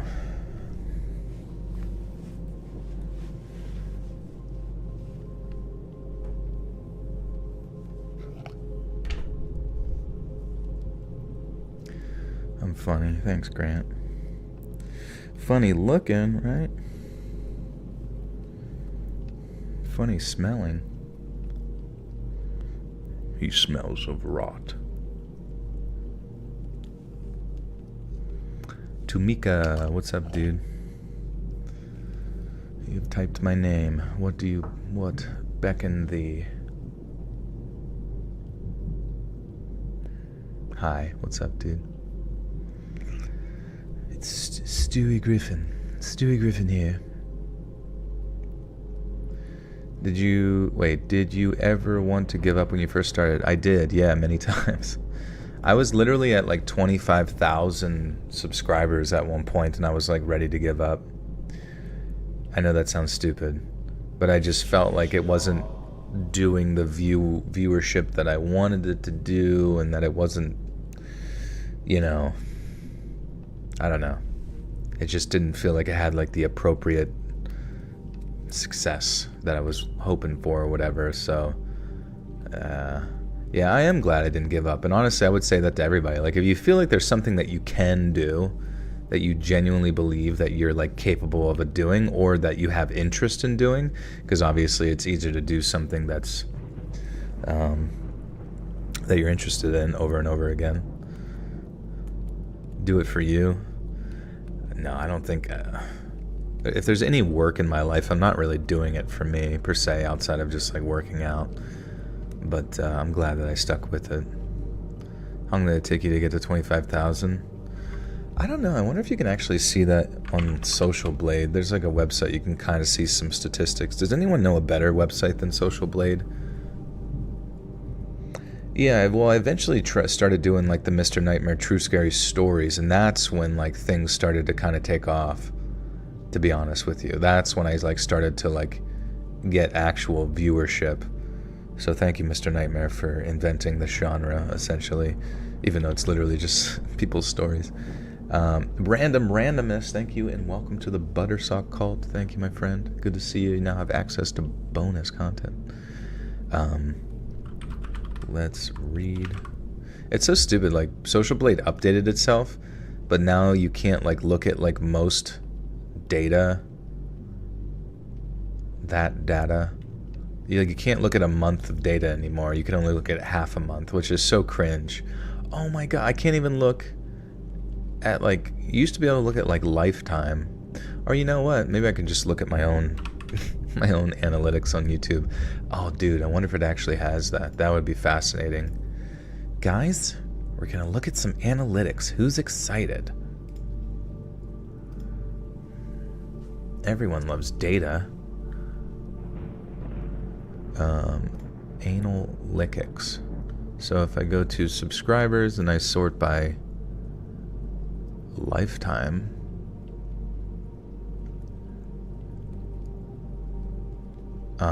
I don't know if it shows like. That's so funny, dude. Dude, for like literally like a solid, how long? Oh yeah, dude. That's so insane to me. Okay, I started August 16th, 2014. 000 subscribers. I got like one randomly, probably someone I knew. One, there'd be like then like lose one, get one, and then out of nowhere here, right?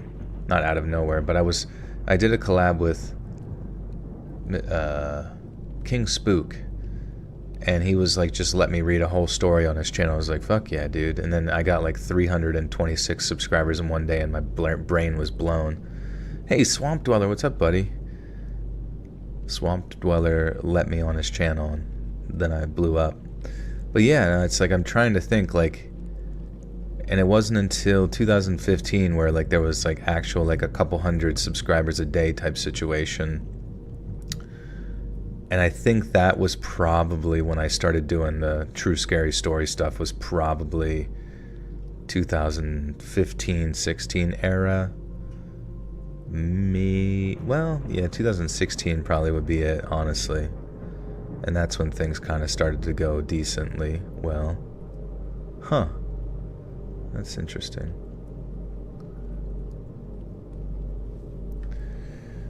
Death Brings Pasta X Let's Read collab in 2015. That was legendary. Yeah, dude, that's crazy how far back it goes.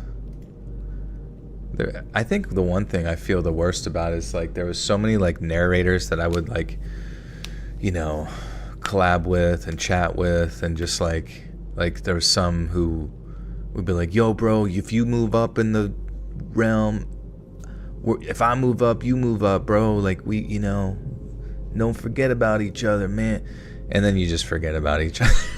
It's just like, it's just how it goes. I mean, you're just like online entities that can't, you know, stay with each other forever, but it's just fascinating. Shit, which story did I just read? I don't even remember. Swamp Dweller, how's what have you been up to? What content we got in store?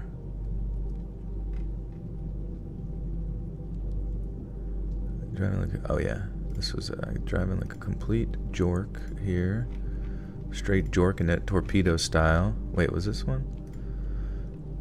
Wait, no, that one. My ex tried to kill me. Did I read this already? I'm so dumb, dude. I'm so lost. I threw that in there. How have I been doing? I've been doing good, honestly. I just feel like I exist in a time portal, and like it doesn't matter if it's the year 1990 or 2069. I'm in all moments at every second of every day, and none of it really matters. But it all matters so much. I think, wait, where the hell was I? I think my ex tried to kill me. Okay. I think I got into a car with a serial killer. Okay, that's the one. Because then we read the one from the subreddit before that. Yes, okay. Sorry, daddy. Join me in the commentary channel for some lolcow fun. I mean, that would be interesting. I don't know if I could keep up. Are you still following that specific guy for lolcow commentary, or is it? Have you found other victims? You need a better check system to check them off somehow. Turn the highlight off once read. That's a good idea. And Bankroll Juju, thank you and welcome to the Buttersaw Cult. You now have access to bonus content. Thank you. Did you see the building that was under construction in Thailand fall from an earthquake? I did not, no. Crazy shit. I'm honestly very thankful to like not live in an area that like struggles with like catastrophic weather. Like Pennsylvania gets some shitty blizzards from time to time, maybe some rain, some heavy winds and tornado warnings and that kind of thing, but we really never get anything too crazy. Pretty thankful.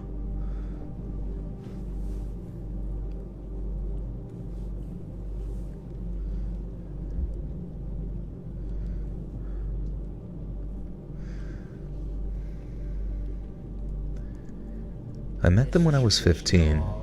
They, or he, was 17, and looking back then, signs were all there that had started with small things. Us just roughhousing like buddies. We're both guys, but it would escalate to them taking me back behind the shed where my friends couldn't see and holding me against the wall to start fake hitting me, like pretending to hurt me while laughing the whole time. Like he did actually hurt me, and I would have bruises for weeks. What the fuck? I'm gonna throw this through the grammar grinder, because I fucking hate when grammar's dog poopy. And Gigs, welcome to the Buttersock Cult. You now have access to bonus content.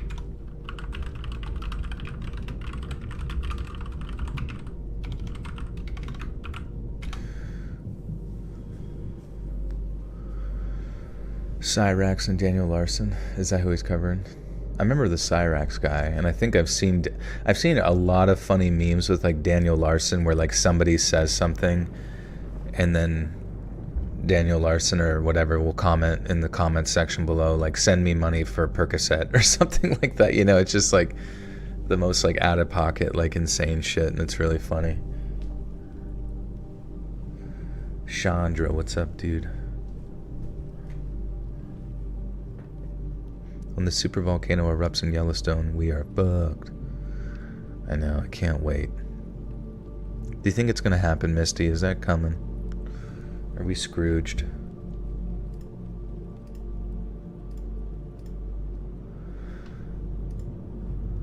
I don't even know, dude.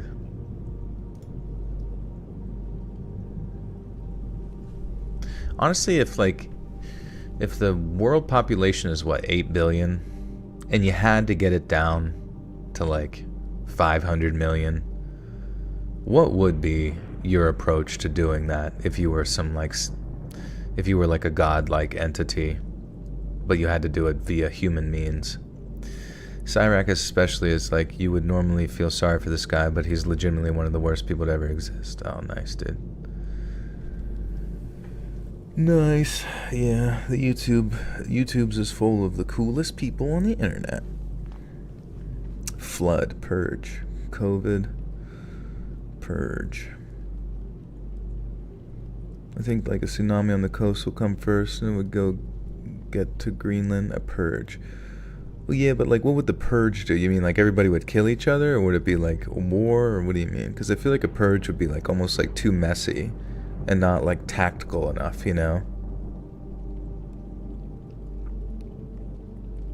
I did always think like if somehow like the government could figure out how to like kill everyone in like one big like swoop, they could blame it on, you know, oh, everybody got raptured, but the way the rapture works is that you die and then your soul goes to heaven and everybody did it together or something. And or you could see at least that being like one of the like religious narratives that comes out of it or something. A dancing plague? Everybody dances to death.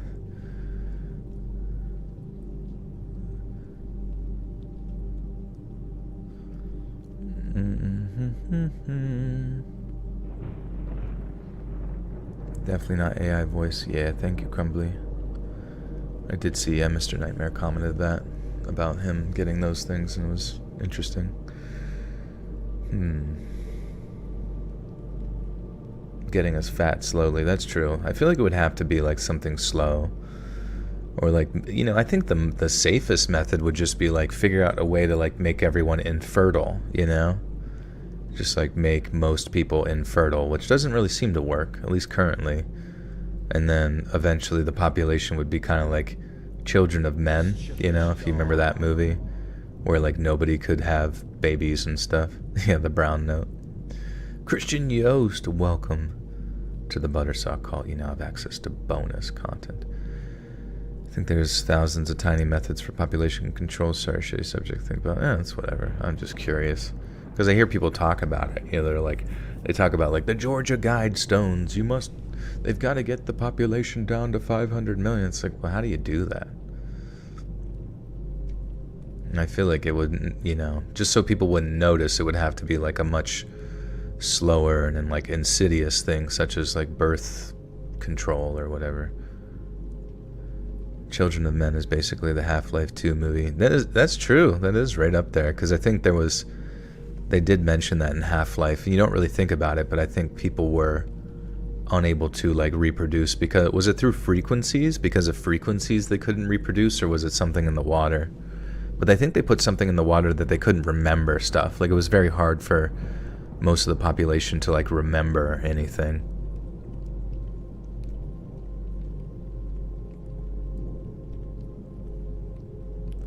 Things have a way of going back to the biggest central part of the bell curve.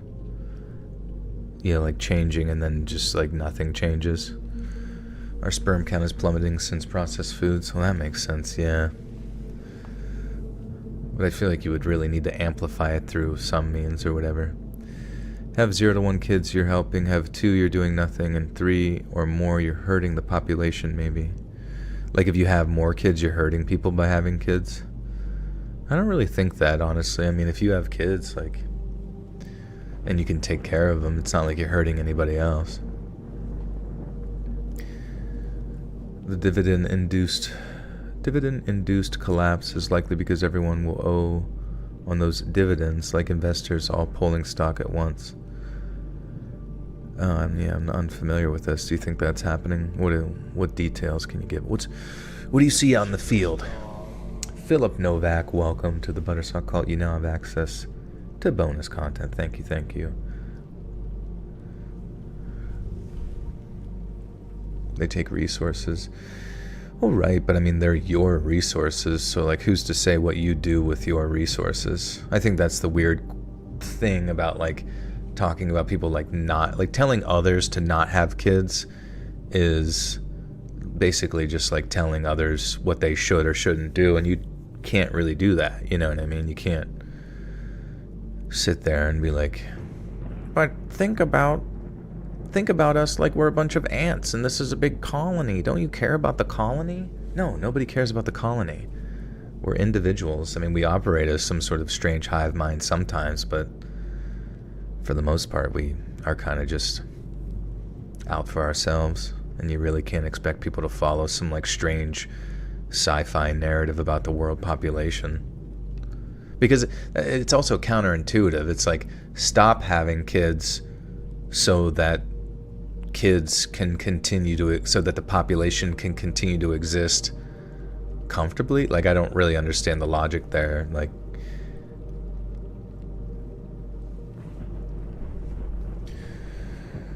Logan's Run.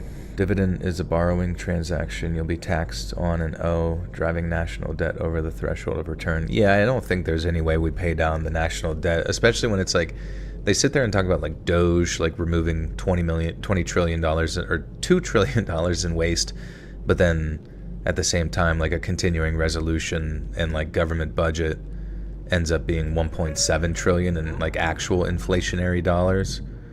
So I just don't, maybe things don't change that much, but like, where's the budget actually being cut if you just end up spending a fuck ton?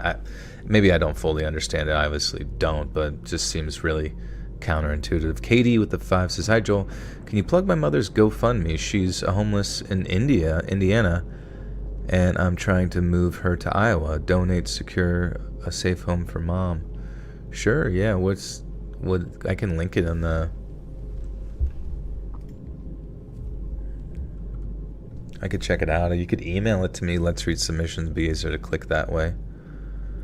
Audits. Where are the audits? I don't know, dude. I feel like we haven't really... It seems like there's just like corruption everywhere, but it's like I don't know. You think there would, for as much as they sit there and say there's corruption, they think there would be like arrests made or something for like money trafficking? I have no idea. It's at this point I have no fucking clue what's going on. Just moving money around for no results. I mean, that makes sense too, because I mean, honestly, the Doge thing, like, so we kind of made those like weird connections with like Elon Musk and like DARPA. So presumably, like, I can't imagine that he would actually want to like clean up a government that would prefer itself. To me, it just seems like it's like if there were a ton of like CIA slush funds that existed within that was found from those like Doge things, that those Doge audits, like I would presume that they're basically just cleaning their tracks up financially there and then just moving it or centralize. Maybe they're anticipating a centralization to like a more unified government entity. So, I don't know. Lily Lycor, welcome to the Buttersuck Cult. Thank you. You now have access to bonus content. You can email it. Okay. We will vet it. We'll put it under deep scrutiny. No, I'm just kidding. But just let me know when you send it, and I will take a peek. It's letsreadsubmissions@gmail.com. Do you make these little screen animations? No, that's from Robin. He's a beast.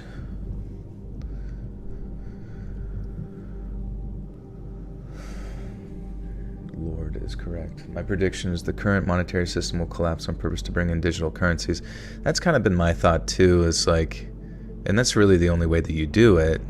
But the question is exactly how would you do it? Now, my conspiracy theory is that like you would need some type of, you would have to knock off the power somehow, right? Through like some sort of perceived EMP blast or whatever, even though I've heard that those aren't that effective now. I don't really know, or we're like protected against it. I have no idea. But at the same time, it could be some type of like false flag operation where like everybody goes dark, nobody knows what's going on or has like power, and at that point the dissemination of like information out to the public would be even easier to disseminate because it would be a much more unified conversation being dictated by the government, where there's not as much information spreading around like the internet. Oh, that's a good point too. I guess everybody could get hacked. I do remember that episode of like X-Files where they said like the banks start to go down and then it just begins like a cascade effect or whatever, and nobody really knows what to do. I mean, it's all ripe for the taking, you know, when I look at it. When everything's electronic like this, it's just like, you know, we live in this weird like sort of debt-based fiat currency as well. It's all just like made up numbers backed by essentially nothing other than like our military might. And if for some reason we can get knocked out of the game and our military sucks ass, then whatever our financial, you know, powerhouse that we were, you know, could maybe become not as significant. Or maybe it would still be significant, but we would definitely probably end up like restructuring things. Can I just read? Yeah. I'm so used to seeing those comments.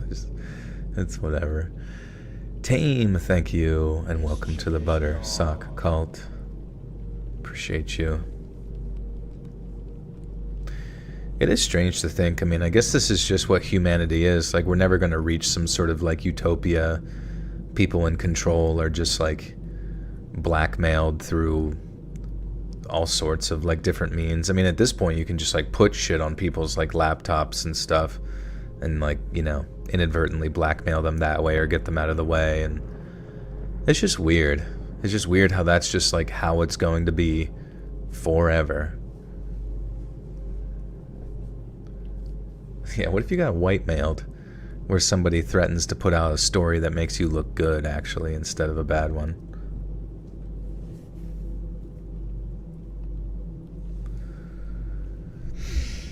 Even our money is fake and inflated. Our money is basically digital currency, just worth less. Yeah, exactly. And so if you just, like, figure out how to bring it over to, like, some CBDC type, you know, blockchain concept, I think that's basically all it is. It's like you need to centralize that type of power to something that's easier to monitor, which a CBDC would be, because everywhere you go, every transaction and thing you buy from the time that you're young, when you get your CBDC wallet, it would all be connected to your biometrics, whether it's like scanning your retina, your fingerprint, you enter into certain areas, so you would see your movement, you know, it would see your purchases.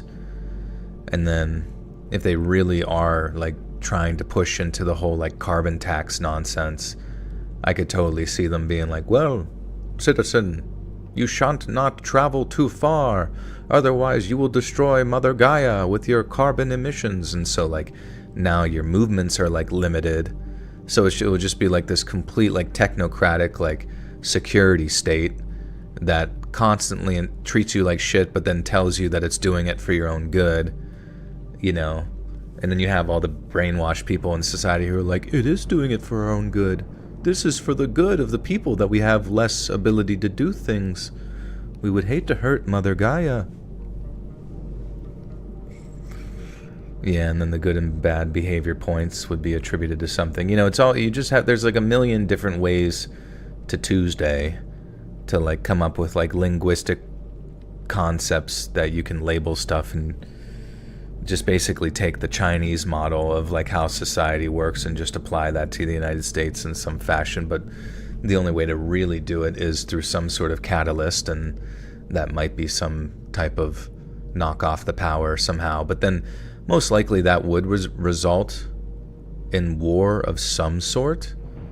Probably blame it on Iran. I feel like there's whatever's happening next, you can probably anticipate it's going to get blamed on Iran. The reason being is that like China is pretty useful to us. We don't want to like get into a kinetic war, like a legitimate kinetic war with them, because you know we're pretty interconnected. I would say to a lesser degree maybe Russia, but I feel like Iran, it seems like that's one of the ones that we've wanted to like topple for quite a period of time. And it's a pretty easy scapegoat because our brains are kind of conditioned to this idea of like Islamic terror and we must protect Israel, yada yada. I don't know. It's sad. Like my mind would be blown. Like my mind would be fucking blown if somehow we make it through these 4 years and there's not some degree of like COVID style event that occurs, right? That takes us into the next catalyst of events or whatever. Fiat collapses likely. Ukraine, Russian, Iran war, unpopular opinion, the UN. What about the UN? Plus our governments love China, social credit. Right, yeah. So I feel like, I don't know. I mean, I've heard other things pertaining to like BRICS as well. Like the Brazil, Russia, Iran, China. Well, I don't know if there was another country, but them kind of like creating a parallel financial competitor where most things are like traded in, you know, most goods are traded, I guess, like in oil and dollars or whatever, like the petrol dollar. I don't know. It's just lame. What would happen if you just kind of like let things occur naturally? What if the United States just kind of did its job to like protect its citizens and allow them to just eat a lot of pizza and be financially well off, instead of like all these like sort of contained catastrophes that just help to like centralize more and more power to less and less minds, you know? I don't know.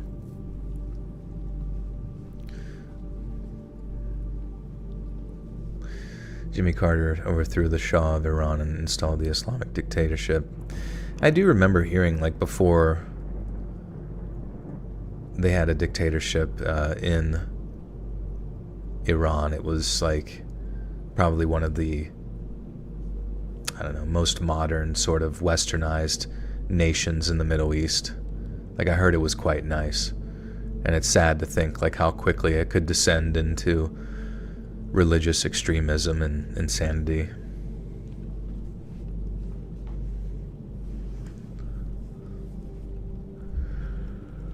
Okay. I met them when I was 15. He was 17, and looking back, the signs were all there.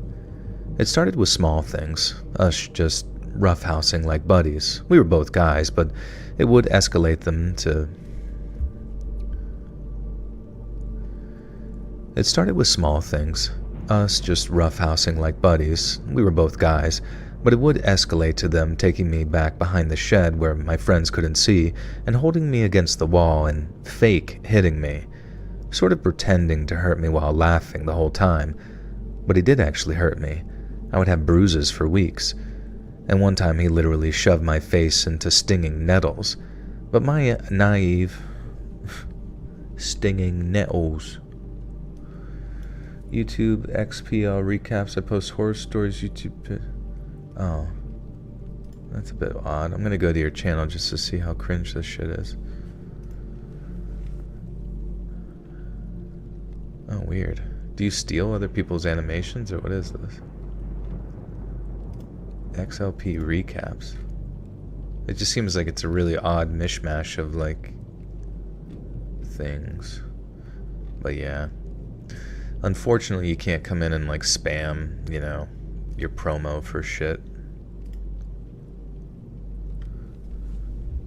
I don't know. I think all those channels that do those animations, they must all use the same program, because they all look like they're just like made in some like puppeteer style like program. I don't know what program it is, but it fucking sucks. I mean, it's not, I mean, I'm sure it takes some effort to do, but it must be like really easy to do as well, because it's genuinely very cringe. Not trying to butter up your biscuits or nothing. You've helped me and many others with many struggles in life with your stories. I think I appreciate. Oh, thank you, Mr. B. Very kind of you. I'm glad we can assist.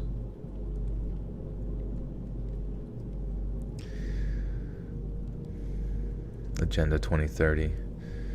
I guess now's the time. It's weird to think like it's only 5 years to the year 2030. Like, what the fuck? That's some futuristic shit right there. I don't know. I genuinely do wonder like what kind of like escalation of events is going to have to occur to like accomplish said goals and whatnot. Hey, thank you, Holly. You're welcome. I'm surprised that there's not like a better like AI animation like type thing at this point.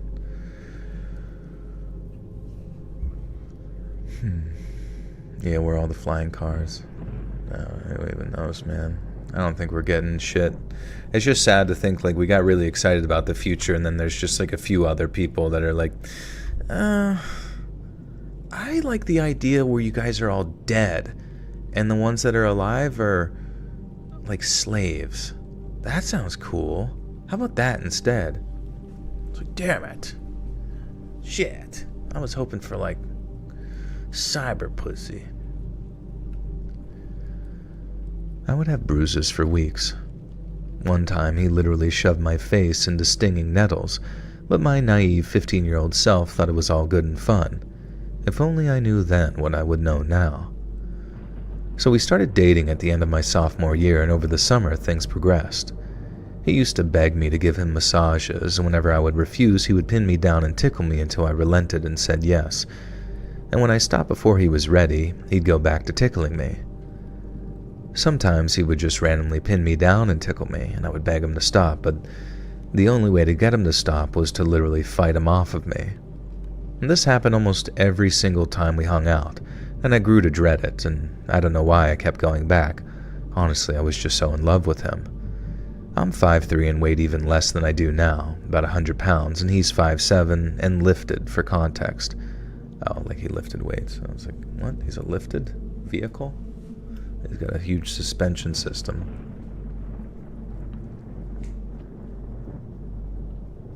You're gonna go work out? Hell yeah, dude. We convinced you. No pizzas, no girls, just gym. Justin, can you talk about your super secret projects yet?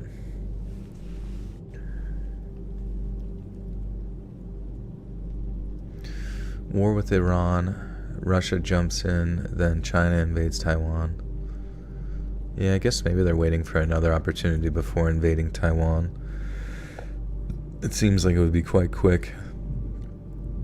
But would they actually invade Japan as well? I feel like Japan would be really, really ready for that shit.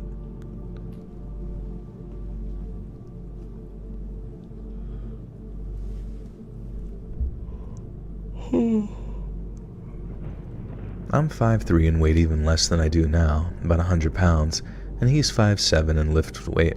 God damn it. And he's 5'7" and lifts weights, for context. And I learned a lot about how to fight someone bigger off of me in those days. And it wasn't just tickling, though. As I said before, they used to jokingly beat me up, but the forces of... As I said before, they used to jokingly beat me up, but the force of his punches was not a joke. I would have bruises all over my arms and thighs from them punching me, and one time, I got in the front seat of our friend's car when he wanted shotguns, so he proceeded to punch my arm the entire 15-minute drive until I was almost crying because I kept trying to move away and tell them to stop. My friend who was driving did nothing. I don't know why. He was even older than both of us, and I don't know why he thought that was normal. It wasn't just punching me either. I had recently gotten my ear pierced, and he thought it was so funny to smack me upside the head, and once he made me bleed, and when I told him, he just said he hadn't.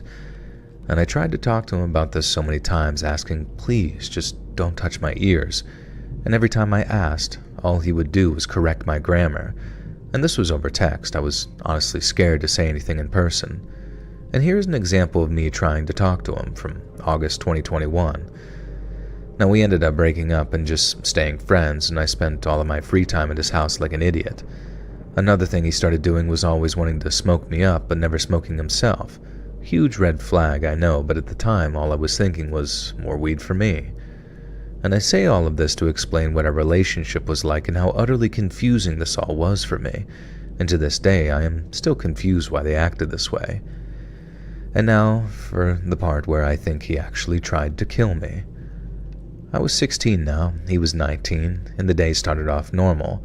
We were just hanging out, and from what I remember, this time period is kind of spotty as a memory for me, and the next thing I remember is him sitting on top of my chest and arms, pinning me down like he would normally do to tickle me. But this time, he had both hands around my neck, choking me. Not in a sensual way, like both hands on my windpipe, and I couldn't breathe and could barely talk. And I kept hitting his hands and arms, trying to pull him off my neck. It wasn't working. I was trying to say that I can't breathe, let go of me, but as I said, I could barely talk. And I remember thinking, am I gonna die? Is he really trying to kill me? And the whole time he was laughing and smiling, and I honestly don't remember how I got him off of me, but I think that I must have used my legs and somehow rolled over. The next day I almost forgot it even happened, until I realized.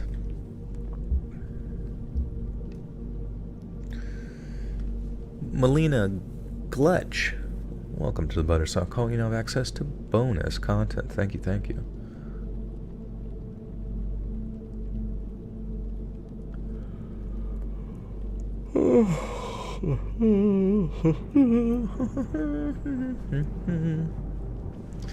Hey Marcelo, how you doing? Just took a big fat dump in the back now. Welcome back. It's kind of strange that Ukraine and Israel both broke the ceasefire on the same day. Oh, are things just right back to where we were? Didn't someone say last time that there was like an attempted assassination on Russia? Jagger B with the 2 month love you, babe. Thank you, Jagger. Appreciate you. Did they have like so everything's kicked right back off again and there's no peace allowed? It is quite odd. I don't know, man. I guess, yeah, peace can't be had, you know? It's gonna be just one of those situations where like, what? Well, I tried. I tried my best. In high school, a girl would burp in my face in class as a way to flirt. Today, I learned the teacher, my coach, called her out and she cried in embarrassment. That's good.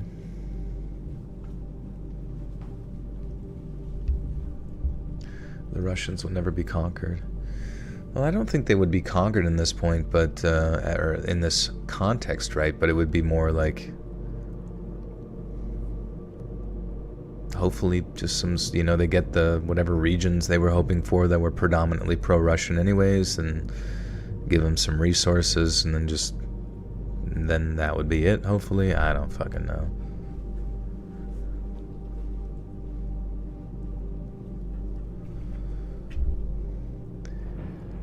The next day, I almost forgot it even happened, until I realized my neck was sore and bruised when I was at school, and I texted him, "You left bruises on my neck," and all I got in response was, "Oh, sorry."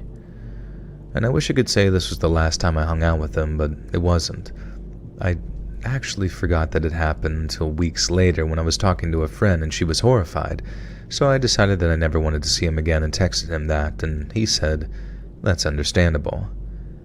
And that's all I got.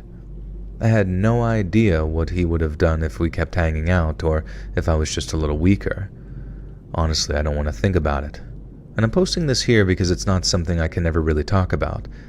Being a guy, the response that I've gotten is, "You must have given him the wrong idea. He probably thought that you were just down to wrestle." But now that I'm older, I know what wrestling with your friends is, and it is always a mutually agreed upon thing. Not like that. And I'm still so confused. I'm 19 now and can't imagine treating someone like that. And yeah, our whole friend group at the time called me crazy and said I was overreacting for not wanting to hang out with them anymore, and they essentially cut me out. Jagger, thank you for the 3. Appreciate you. Thanks.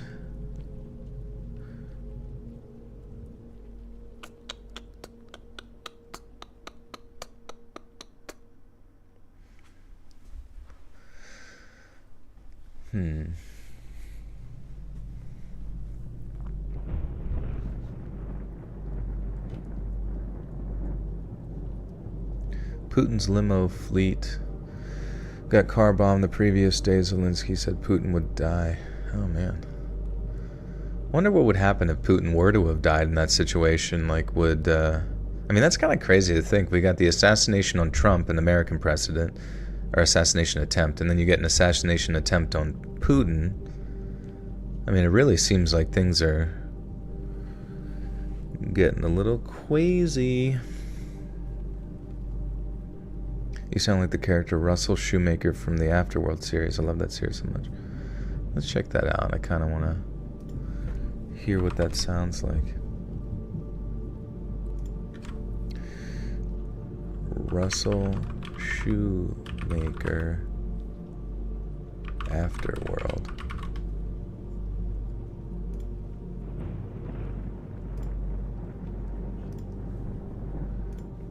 Is it this guy? Trail proved nothing had changed. Proved People nothing were so had caught changed. up in self-preservation that nobody seemed to realize we'd Nobody seemed to realize that. been given a second chance. Kept hoping some benevolent order would rise up, lead the way. Instead, we had corrupt groups hell-bent on controlling the rest of us through fear and propaganda. Figured I'd rather walk the coast than have to brave the Cascades on my way to Seattle. And Needles, I'd heard, was the last trading outpost before crossing the Mojave Desert. First thing you noticed on your way into town. Yeah. I guess I can hear it, perhaps.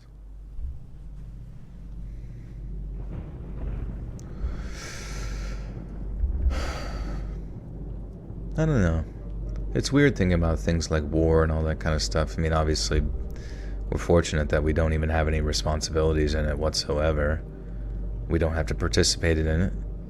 All of the, people that have been in the military say how it shouldn't be glorified and how it's not something to be excited about or even brag about, which I totally agree. I mean, it's literally just death and dying. I mean, that's the whole point. I kind of despise sometimes the way that they sort of create documentaries about like World War II, and maybe men were of stronger fortitude back then to deal with almost anything, but it really does frustrate me where they play like some trumpets and it sounds very valiant and awesome, but it's like, dude, you literally had to sit there and watch your friends get their guts exploded off or whatever, and and then you had to come back, and maybe there was a purpose to your fighting back then, and maybe that's what gave a lot of them a certain sense of pride in what they did, fighting off the big bad Germans and stuff. But nowadays I can't imagine really any soldier would be too stoked about any of it. I sound like a buttersock. Sent a reel to my buddy on the East Coast to try and connect you with his agent. But I sent your reel to my buddy on the East Coast to try and connect.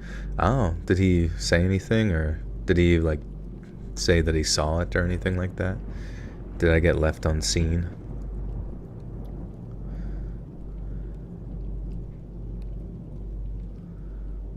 Yeah. Oh, you sent me. Yeah. Did he say that he was looking into it? It'd be fun, I would love to just be involved in projects where I get to actually go into a recording studio and shit. I am going to be installing those tracks here by the midweek, those hospital curtain tracks where I can hang some moving blankets all around me, so I can kind of create an enclosure that keeps my voice from echoing throughout the room and whatnot. Eid Mubarak to those celebrating. That's true, yeah. Today is the last day of fasting, or it's over, I guess. I haven't eaten for a whole month. Haven't taken a single poop either. It all goes into my colostomy tubes.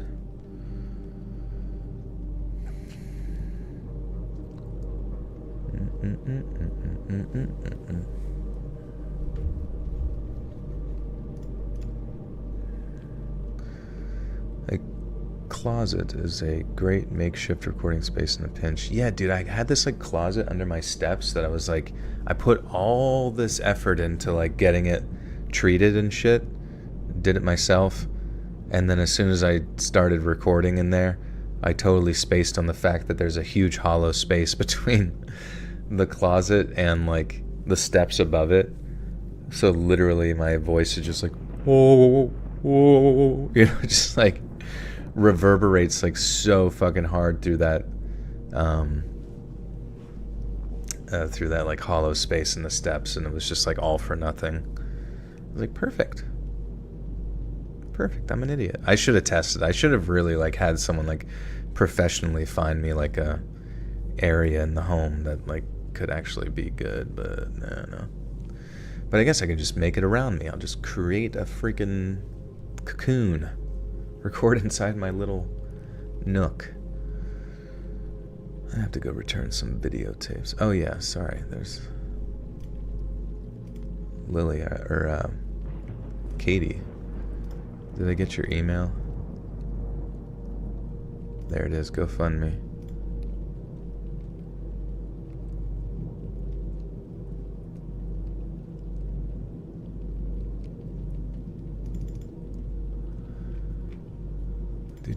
Do.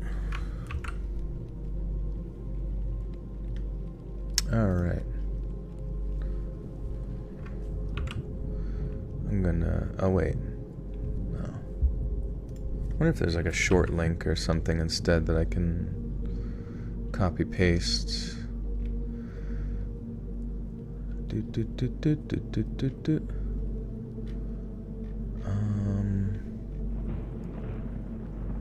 Maybe there's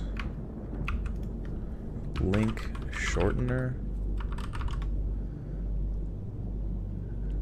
There's still videos. Yeah, there's or video stores. Oh yeah, sorry. My mummy is in desperate need. We really don't have any family left, so this is a godsend. Yeah. How much? What's your goal? You're trying to get to 15K. Okay. Wait. Oh crap. Let me just shorten this link real quick.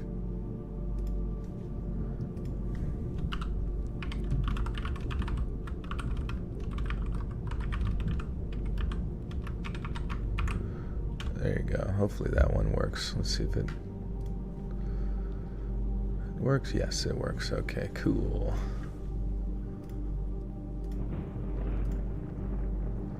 Boop, boop, boop, boop, boop, boop, boop, boop. Do, do, do, do, do, do, do, do, do, do. And I pinned it there. Well, we will rock you. Am I 7'3"? Yeah, I'm pretty much Sasquatch. Hey, Shorn, what's up? Okay, sorry. Where were we here? I got a little lost.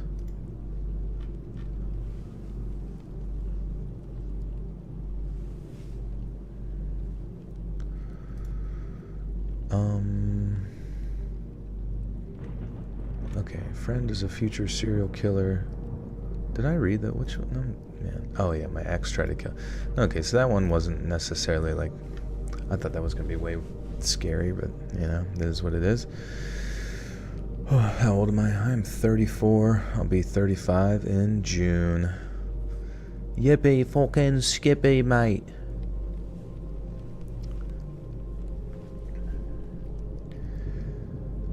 My encounters with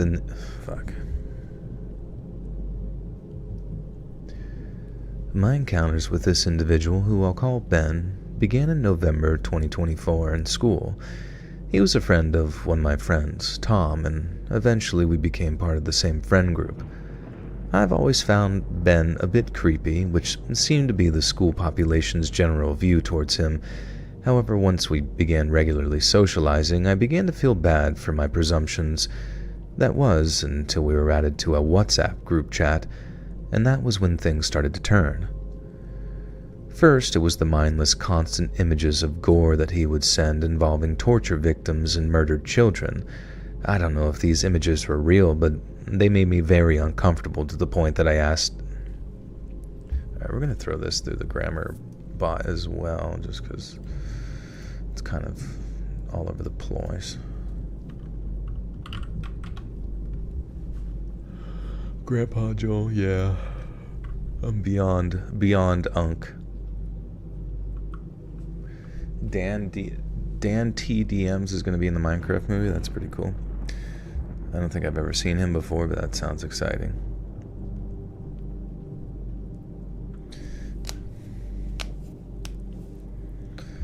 Grandpa, Uncle Grandpa.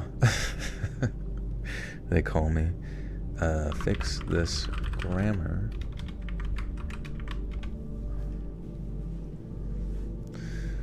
Bing, bing, bing. Your gut instinct tells you to go to bed. Probably should do it, just so you get your rest for tomorrow. Always listen to your gut. Always listen to your butt, and then it farts, and you're like, hell yeah, dude. Alright. First, it was the constant, mindless images of gore that he would send, involving pictures... First, it was the constant, mindless images that he would... Dude, I'm like dyslexic beyond belief right now. What the fuck? Always listen to your gat. First, it was the constant, mindless images of gore that he would send. Pictures involving torture victims and murdered children.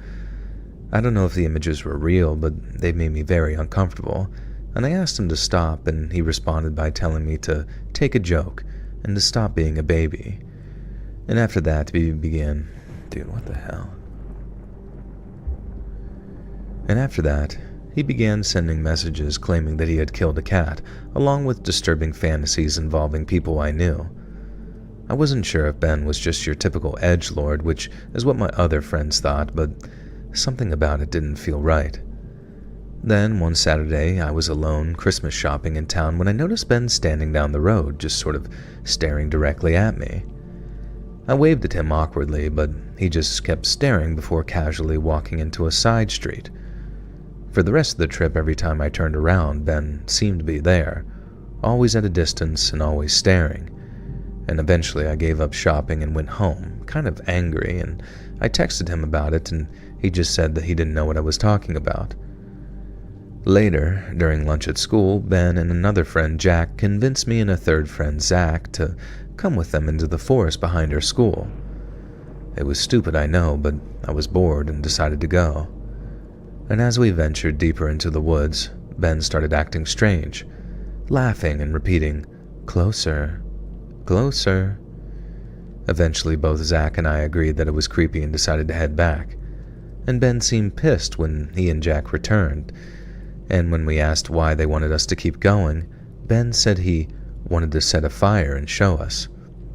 And after that, I distanced myself and left that group chat, though I was eventually re-added. And while I was on break with the group, from the group, oh no.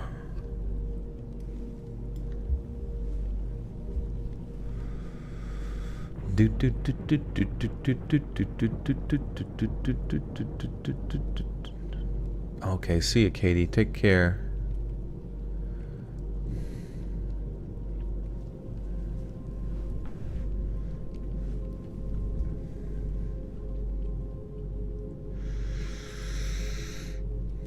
I love you too. Hope everything gets better. Joel, what's the most weird nickname you've gotten? Let's see. Probably shit cake fucker. Probably. I used to get that one at the truck stop a lot. Yeah, I don't know. All sorts of silly ones.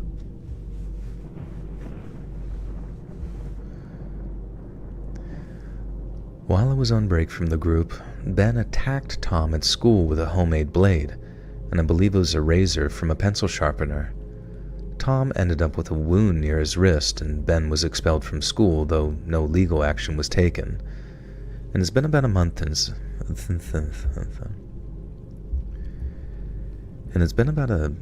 since... then, and when I was re-added to that group chat, I found that Ben had been sending graphic self-harm photos and ranting about how he hates his family.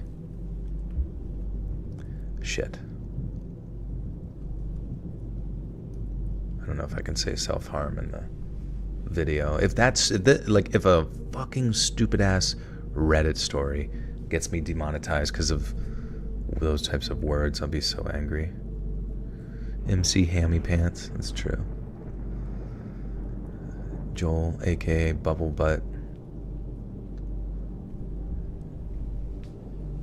Bubble Butt McDougal. Bubble Butt Jackson. Mr. Slurp. J. Diddy. YouTube is so damn picky. What happened? Can't come up with any nicknames.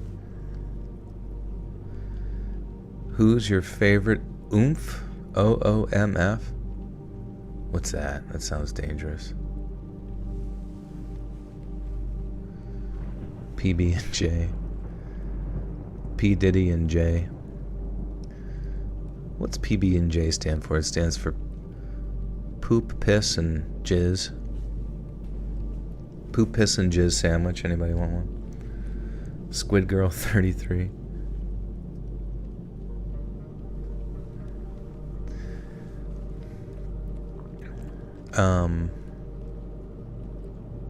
When I was re-added to the group chat, one of my followers, I'm Jorkin, by the way. Wait, what are you talking about? You asking what's one of my favorite followers here?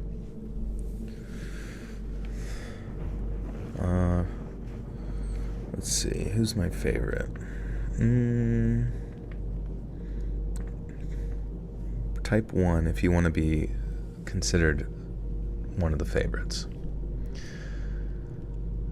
When I was re-added to the group chat, I found that Ben had been sending graphic photos of himself.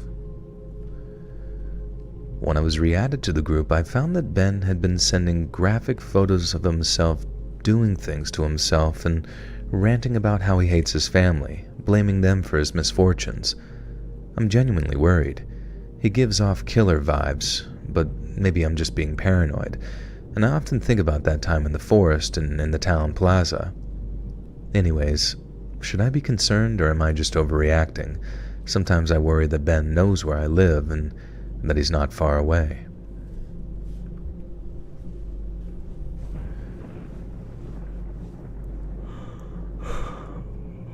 The poop, piss, and jizz sandwich. I just wanted to know if you knew what that meant. No, I'm not familiar. I feel like you know all the cool youth shit.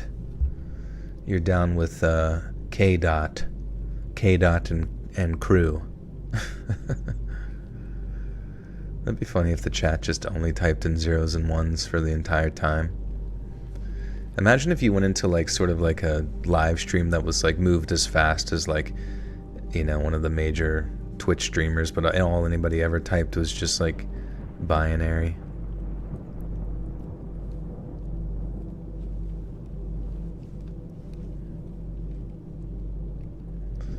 Zero 1 freaking 01 00100. It's Valley Girl binary.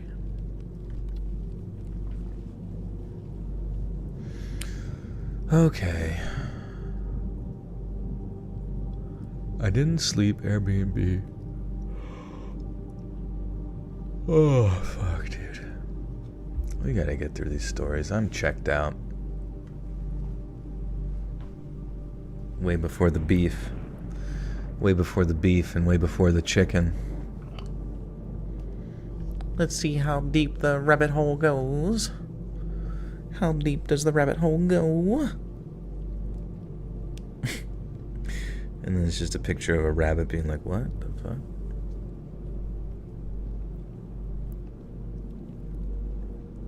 Do me and Lazy Masquerade have beef? We've had beef.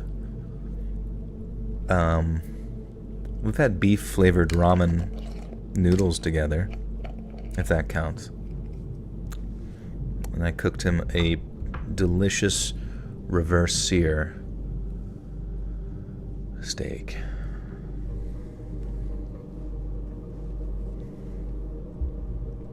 Obama. I didn't sleep. Okay, here we go. Me having beef. I genuinely don't think I could, like, care enough about, like, another person on the internet enough to have, like, beef with them, you know what I mean?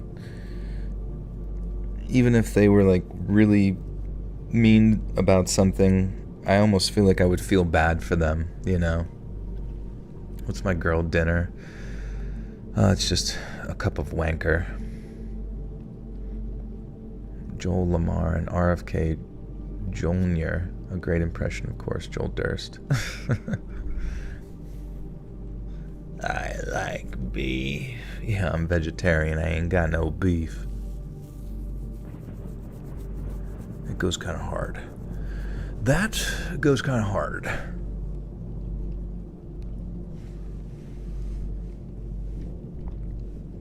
Alright, here we go. About 2 weeks ago, I booked an Airbnb in another country. I was going there for a concert. The room was cheap, so I knew that I wasn't going to stay in a 5-star hotel, but it was only for one night, so I didn't mind as long as I had a bed. And to start off, it already wasn't a great trip because my data roaming apparently didn't work in that country at all. I logged into a cafe Wi-Fi and planned my route in advance as best I could, and I managed to be at the house in time and rang the only bell and waited. Nobody came out. I repeatedly rang and waited 5 minutes, and I noticed the door had a slot for mail and looked through it. And I was shocked to see an entrance that looked like an abandoned barn. A super dusty couch right in front of the door, pieces of furniture covered in cloth, very dirty and extremely old, and I usually love old houses, but that just did not look like a house that was in use or prepared for guests at all. I wondered if I was at the wrong house and what to do now. As a super old, unwashed-looking guy walked towards the door from the street, I asked him if he knew where the Airbnb was, and he mumbled something which I interpreted as positive, so I asked him if he was Tim, my host, and he said yes and opened the door for me. Well, I already described the entrance. The centerpiece was definitely the super old creaky staircase that led to the upper part of the house, and I followed him upstairs. He was heaving and coughing and stinking of cigarettes, which wasn't exactly pleasant, but fine, I guess. And the second floor was also abandoned looking, super dark, with clustered furniture hung with cloth and randomly thrown together in a super creepy curtain that I couldn't catch a glimpse behind. Another stair up, and we were in my hallway, which was honestly the worst one. Cracks in the wall, old rural paintings and crosses hung up next to them. It seriously looked like the set of a horror movie. I usually don't have a problem with decor like that. I'm a goth, so anything darkly inclined is my jam.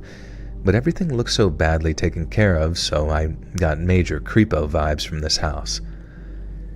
He showed me to the bathroom, which had a huge hole missing in the bathtub tiling in the wall, and everything looked super dirty. He showed me to the bedroom, which was honestly okay, and there was just a lot of creepy dolls on the shelves that just completely threw me off, but the bed seemed fine. I asked him if they had Wi-Fi, and he said no, which sucks, and I really hoped that they would have that because that meant that I would have no way to communicate in there. And I also asked him when the checkout was the next day, and he said it doesn't matter, whatever that meant. He then dragged himself up to the 4th story, which was in complete pitch black darkness, by the way, and so that gave me very weird. Tourist stories, yeah, tourist stories would be good. This is already Initially, this, I mean, hopefully something scary happens, but I don't know, this feels pretty good so far. Gastrointestinal stories. We'll have footage to go along with it.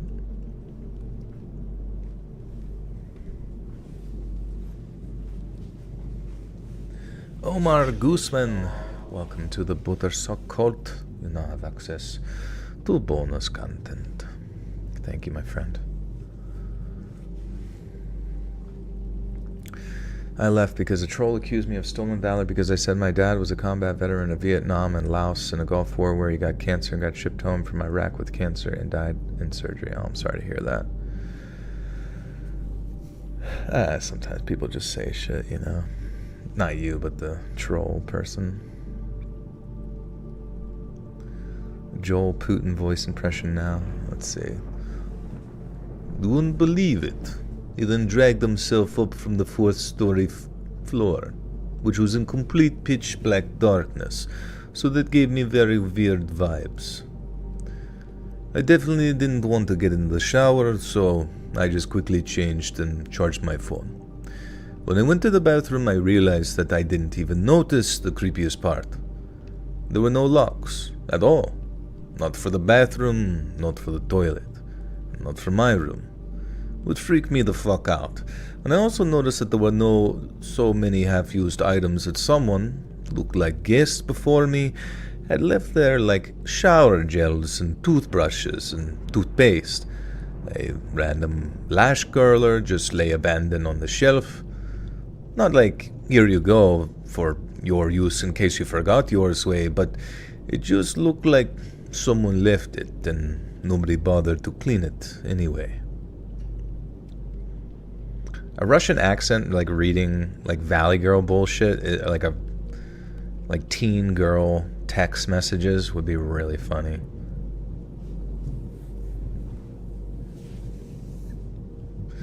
Favorite horror movie? Oh, probably Mrs. Doubtfire.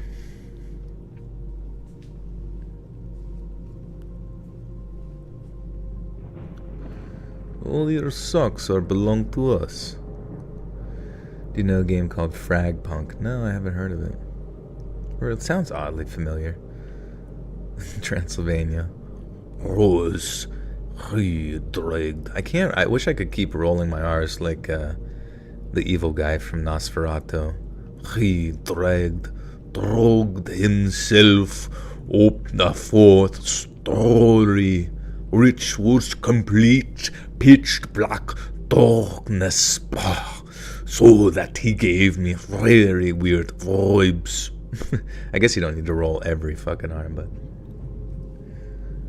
god dang, man, dragged himself to the 4th story, man. He fucking pitch black, man, fucking scary, man. So shit was coming in very, like weird vibes, yo.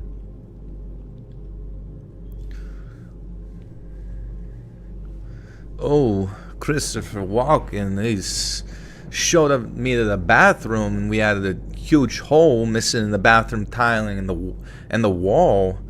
Everything looked super dirty, and he showed me to the bedroom. It was honestly okay, and there was just a lot of creepy dolls on the shelves. It threw me off, but the bed seemed fine.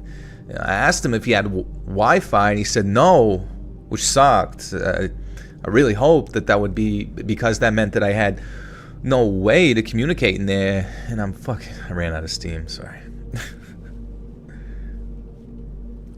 Oh my, wee. Your father, he had this up his ass all throughout Vietnam.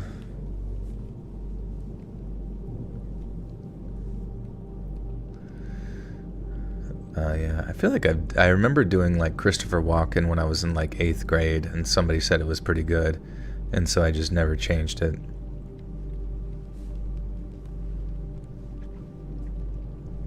Christopher Walken, yeah. Christopher Calkin. That was my nickname. Oh, I actually met the voice actor for Mr. Poopy Butthole. Oh, wee! I have to do it like back here. Oh,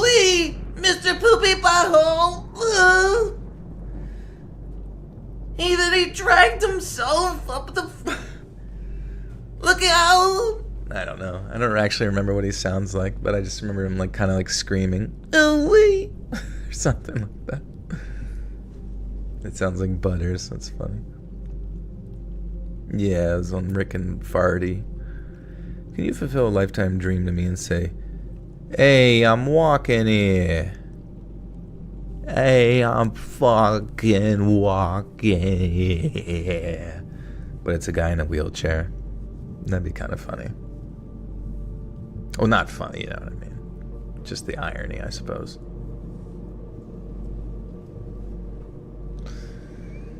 Jeff Goldblum. Jeff Goldblum. Wait, what is he? Life finds a way. Dragged himself up the fourth story, which was in complete pitch black darkness, and so that gave me very weird vibes. And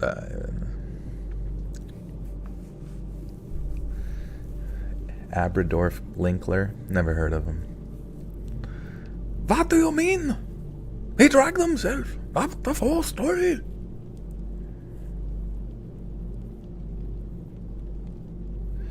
Do you wear wigs? Have you ever worn wigs? And when will I wear wigs? I've got 3 wigs on right now.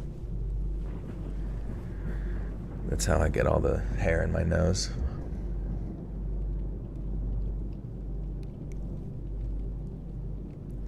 We have the same running joke of me saying, "I'm walking here," where I'm usually unable to... Oh, okay. That would be good. That would be a good, like, I don't know if you ever watch... You should watch the show Louie, with, like, Louis C.K. He had, like, a comedy show. It's really funny, and I could just totally imagine, like... Because he always just, like, has, like, random characters in New York that treat him like shit and stuff, and I just imagine, yeah, a guy in a wheelchair, like, "Hey, I'm walking here, dipshit!" And then he, like, runs over Louis' foot. Ow, ow, ow. Like, no, you're not. What'd you say? What the fuck did you say to me? He's like, what? You're not really... You're technically not walking here. You're in a chair. What the fuck does that matter to you? And then he, like, kind of... I don't... You ever see the one where like, it's very early on in the seasons, but, like, a fucking homeless guy just, like, sees Louie and he's like, "Hey!" Like, across the street. "Hey!" And then he's just like, "Huh? Me?" And he's, "Ah, you!" And then the homeless guy just, like, runs at him. And then somehow he does, like, a weird sort of, like, throws his momentum, the homeless man's momentum, away from him. But then the momentum of the homeless man continues out in the middle of the street, and he just gets, like, fucking smashed by a truck, but, like, to the point that his, like, head is, like, rolling on the ground and shit. And then Louis... just nobody gives a fuck at all. Like, everybody's just, you know, it's New York. Everybody's got other things going on, and just like, okay, go about my day. Lord Flashheart, welcome to the Buttersock Cult. You now have access to bonus content.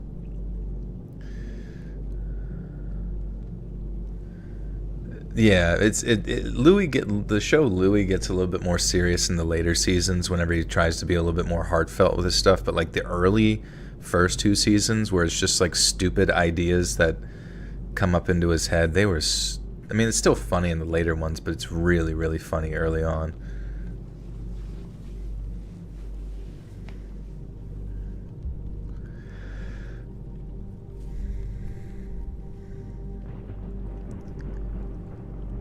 He then dragged himself up to the 4th story, which was in complete pitch black darkness, by the way, so that obviously gave me weird vibes too. I definitely didn't want to get in the shower, so I just quickly changed and charged my phone. When I went to the bathroom, I realized that I didn't even notice the creepiest part. God damn it. God damn it! Jagger B with the 2s, thank you, man, bro, dog, man, bro, dog, man, bro, dog, love you too, bro, thank you, bro, dog, man, dog, bro, man. That would be really funny. It's like man, bear, pig, but it's dog, man, bro, and he's just the coolest guy The coolest frat bro you've ever met. You want to buy a Nintendo Wii? What are you going to play on the Wii? I feel like in the previous consoles we've had, what was it? It was Wii U. Well, I guess the Wii U's kind of slept on, to be honest. There's not much there. Well, there is a lot there, but it's like, I'm not sure if it's as memorable as the Switch or the Wii or even the GameCube per se.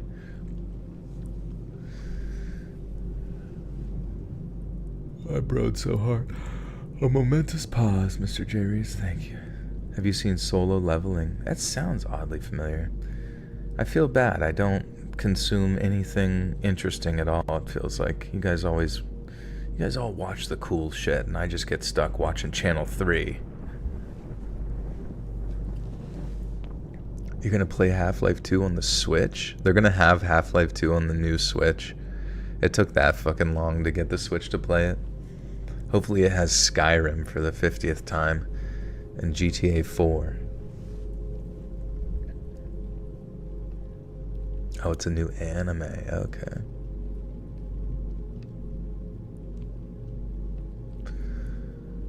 Play Pokemon Leaf Green on the DS Lite. Oh, you know what I got? And I think I told you guys about this, but I forget what website it is, but you can get like modded video games. Maybe you can find it on eBay, to be honest. But it was Pokemon. It was basically Pokemon Fire Red for like the Game Boy Advance. But it's somebody made a whole ass separate game where you play as like Team Rocket. And it's amazing. It's genuinely amazing, and the way you catch Pokemon is by just like defeating other people, other trainers' stuff, and just taking their Pokemon and like getting to choose. I actually don't think there's any wild Pokemon encounters in it. I could be wrong, but it's got like a full storyline, ton of like funny dialogue. It's kind of like rated T for teen sort of stuff, so like the jokes are actually sort of funny and like raunchy, and there's swear words and stuff, which is so cool. Us millennials love swear words. We love gratuitous violence and swear words. That's how you know we are so sick and with it. Any Helldivers in here? Yeah, I played the shit out of Dat.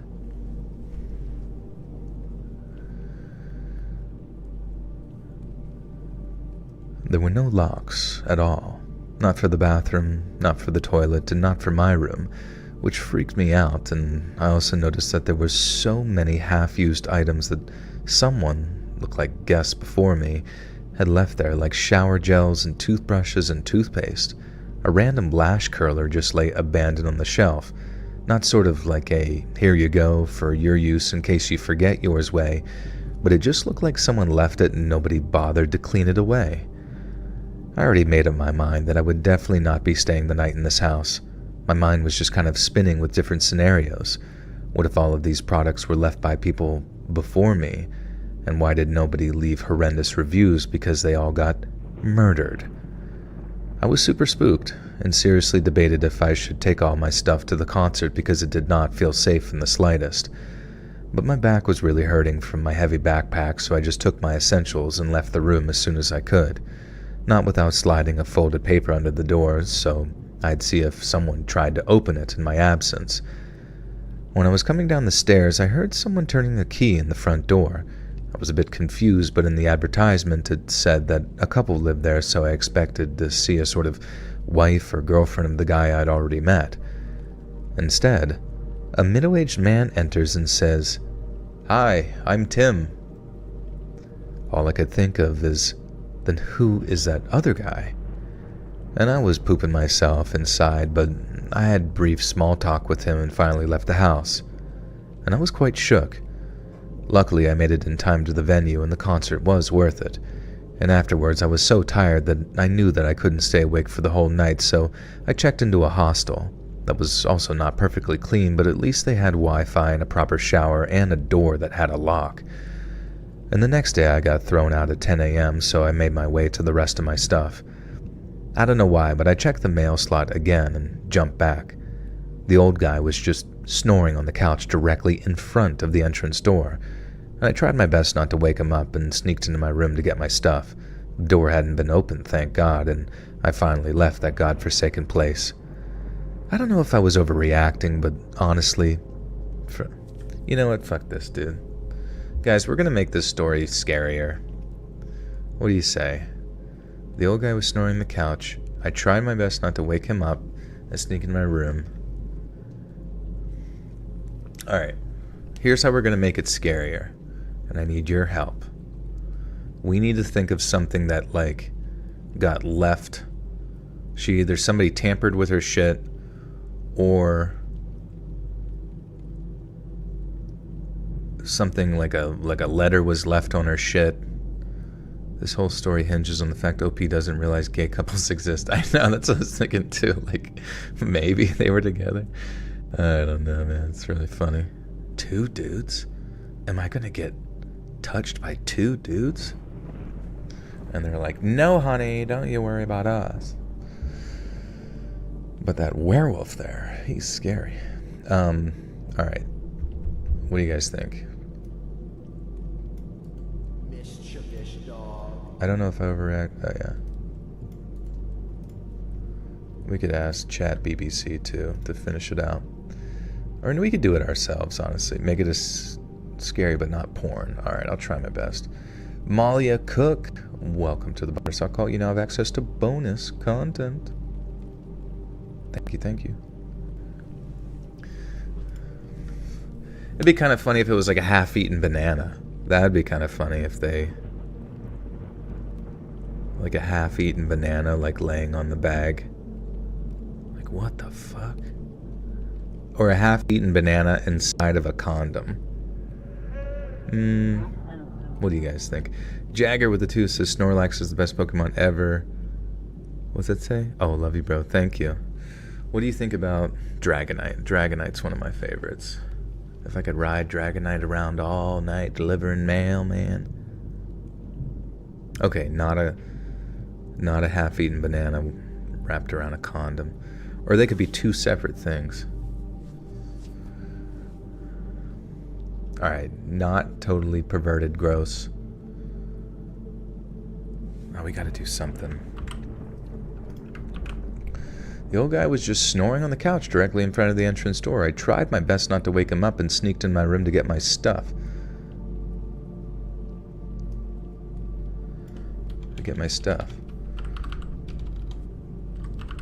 And the door was hanging slightly ajar. We'll say slightly open because her language seems like she talked like that. And I finally... No. What happens next, guys?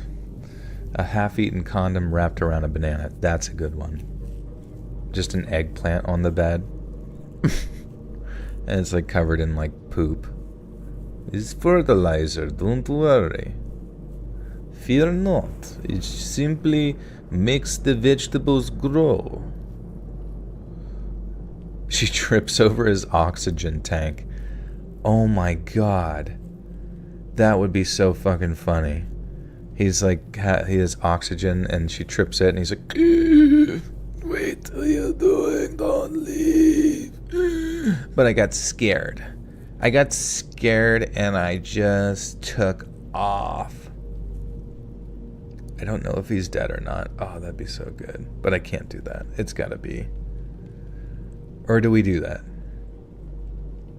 But the oxygen tank would have had to be mentioned like earlier.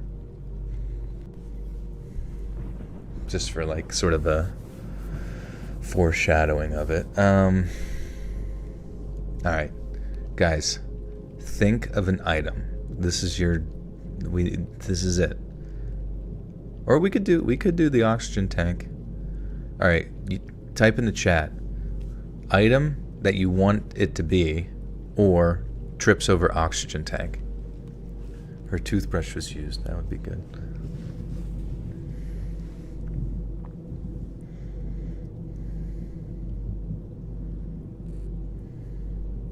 Yeah, nuke goes off at the end. She was on a kill streak and she lit off a nuke. Whippet containers. Used Blues Clues DVDs. Hey, see ya, Beth. Take care. Have a good night. Those curlers were found earlier are now hot as if they've been used. Oh, that would be a little bit more like on brand for sure.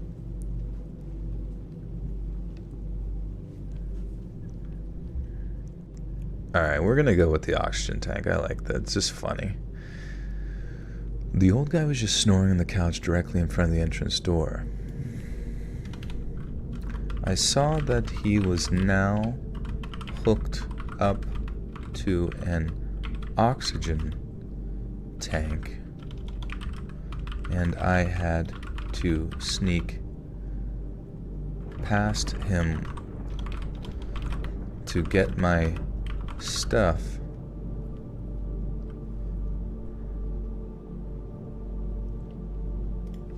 An oxygen tank, which was weird. As long as you say that, you can do whatever. And I had to sneak past him to get my stuff.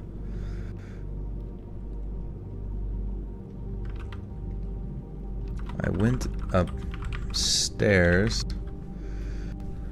Oh, you know what? We can have it so that somebody did mess with her shit, but then on her way out, it's almost like she trips over the oxygen tank to, like, say screw him. I went upstairs,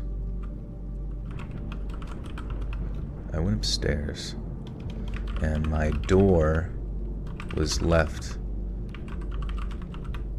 slightly open, which I thought was strange.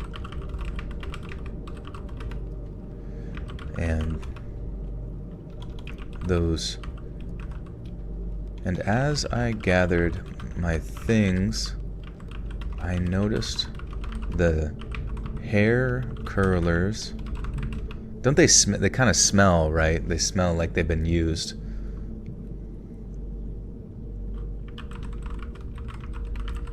They'd recently been used.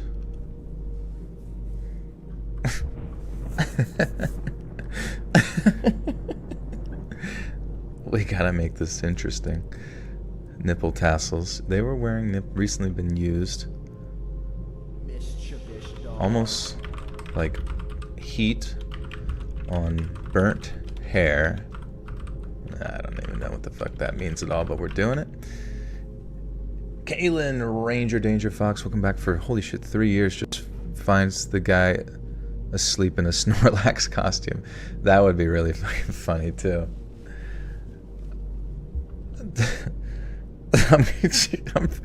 We're throwing it all, we're putting it all in there. The old guy was just snoring on the couch directly in front of the entrance door. The strangest part about him was that he was now wearing, and I'm not joking when I say this, a Snorlax onesie, you know, like the Pokemon ? See, I'm really good at pretending to be a girl online. I've catfished many a man. You know, like the Pokemon. I saw that he was now. And even stranger, I saw that he was now hooked up to an oxygen tank, which was slightly sprawled out across the floor, the line leading to his nose, and I had to sneak past to get my stuff. And I went upstairs, and my door was left slightly open, which I thought was very strange. And as I gathered my things, I noticed the hair curlers now smelled like they'd been recently used, almost like heat on burnt hair. At that moment, I didn't wait around to find out or ask if someone was in my room. I quickly grabbed my thingamajigs, my things, and tried to silently bolt back downstairs to the door. Dude, this is me at Starbucks, right? And this is the person next to you in Starbucks who's like trying to seem smart on their laptop, Like while you're getting a fucking, 500 calorie sugar slop drink. And this is the shit that they're writing next to you. Like, oh, what is he writing? The newest Harry Potter? No, it's a fucking disgusting Reddit story. It's terrible. At that moment, I didn't wait around to find out or ask if someone was in the room. I quickly grabbed my things and tried to silently bolt back down the stairs to the door.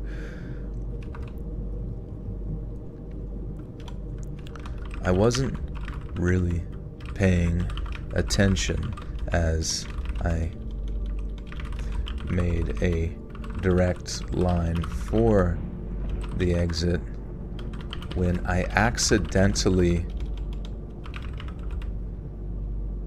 tripped on the old guy's oxygen tank tubes, ripping it out of the tank.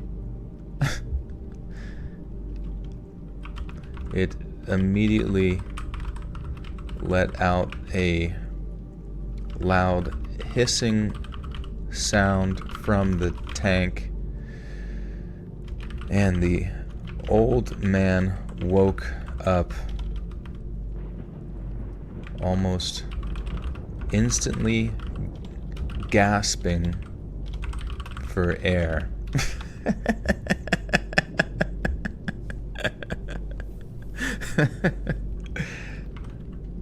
I didn't know what to do and got so freaked out that I just said, I'm sorry, a million times, and ran to the door, threw it open, and ran out. Alright, how do we end this?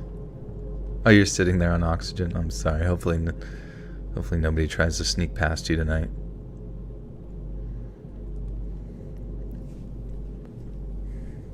What's the rest of the story even say?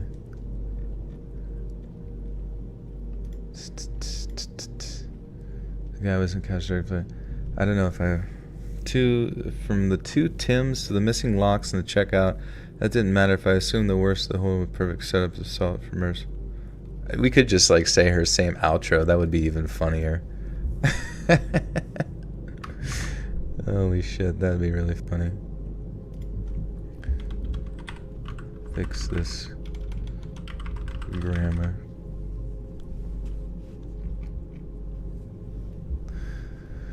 Okay, here we go. You heard your name. Welcome back. Your name is Oxygen. I'm puking and my stomach feels like I got punched. What would you do? Wait, why are you puking? No, that's the question. Probably just need to get hydrated, and if you can hold it down.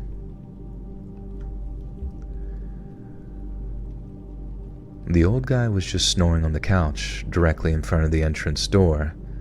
The strangest part about him was that he was now wearing, and I'm not joking when I say this, a Snorlax onesie. You know, like the Pokemon? And even stranger, I saw that he was hooked up to some oxygen tank, which was slightly sprawled out across the floor, and the line leading up to the... You know, like the Pokemon? And even stranger, I saw that he was hooked up to oxygen, some tank which was slightly sprawled out across the floor, the line leading up to his nose. And I had to sneak past him to get my stuff. I went upstairs, and my door was left slightly open, which I thought was very strange. And as I gathered my things, I noticed the hair curlers now smelled.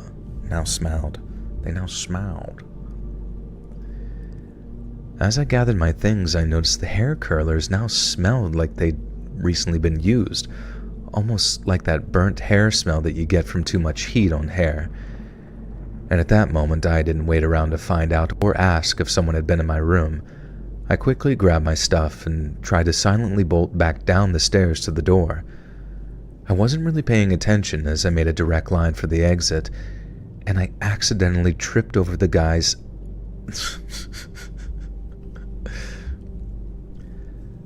I wasn't really paying attention as I made a direct line for the exit, and I accidentally tripped over the guy's... I keep fucking that up, shit.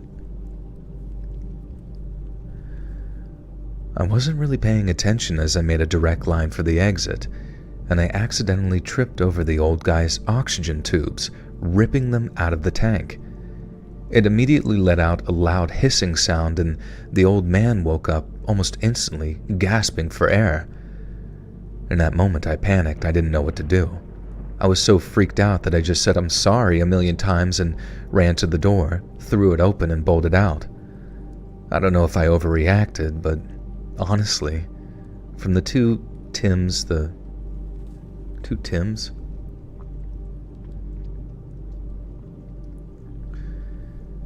I don't know if I overreacted, but honestly, from the beginning with those two guys to the missing locks and a checkout like that, if I had assumed the worst, this could have been the perfect setup to assault or murder someone.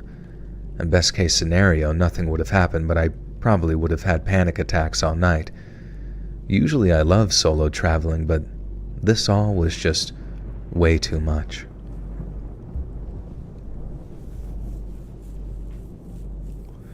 I swear someone in the shadows lit a match. There was, yeah. And then in the window, I saw his gay partner light a cigarette to wave to me, and it blew up the whole house. That would have been the greatest way to go.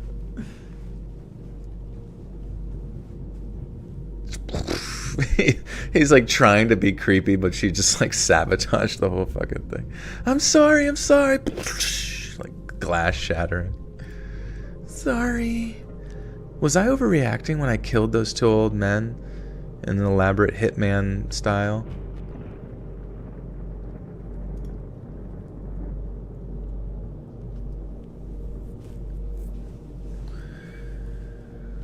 Michael Bay ending. Yeah, she just like walks away with like her sack like thrown over her shoulder.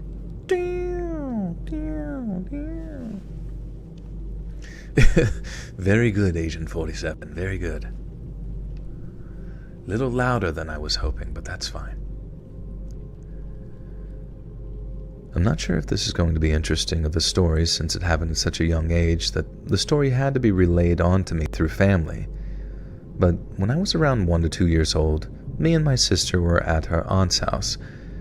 My mom and myself and my sister were outside in the front yard, and she said that she needed to go inside for something and left my sister outside with me. My sister was around 5 to 6 at the time and should have never been put in charge of a baby. Anyway, during this time, she had left and it was just the two of us outside. Apparently, someone had grabbed me, and no one noticed until my mom came back outside and I was nowhere to be seen. They immediately freaked out, and my uncle of the time had drove around the area searching for me. He had a feeling about who he... Wait. Joshua Urban, welcome to the Buttersock Cult. You now have access to bonus content. Thank you, my friend. And Megan Harris, welcome as well to the Buttersock Cult. Thanks, guys.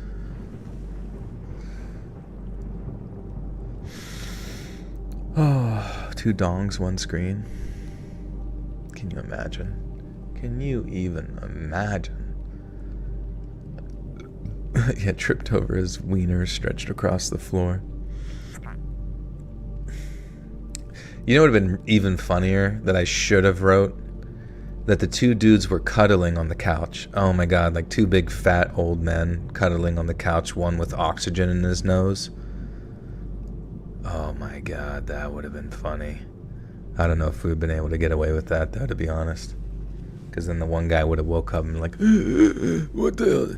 It almost reminds you of like a Little Nightmares escape, type thing, where you're trying to make it through a room. That should be a scene in Little Nightmares, honestly.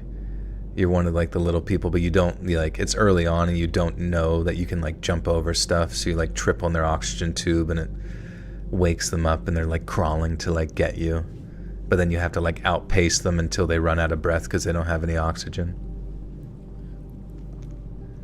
And then part of that actually would be great if like in the future of like a little nightmare story, they actually have you ignite like or fill a room with oxygen or some sort of gas and like drop a match into it. That'd be so sick. You can lie on resumes? No, dude, don't. You crazy? I'd never do such a thing. I lied on my YouTube resume. I said I knew Steven Spielberg. Am I fat phobic? No, I'm just fat. But honestly, there's nobody that hates fat people more than other fat people. I've always noticed that. Like, if ever there's someone who wants to talk shit on, like, fat people, it's just, like, other fat kings and queens. They're like, look at that fat piece of shit over there eating an entire bucket of KFC. And then they just, like, stuff a garlic knot in their gullet. I'd never be caught dead looking like that.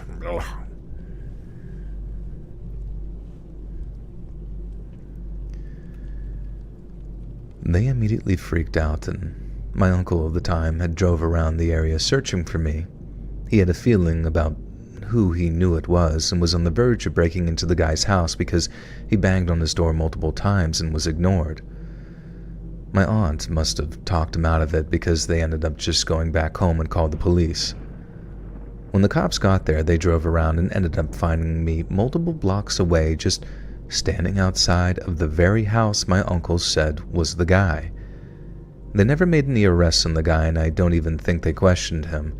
My family says that they think once he heard the sirens coming and he panicked, he just left me outside to be found because there was no way a baby that just recently started walking would have wandered that far off on their own. So, yeah.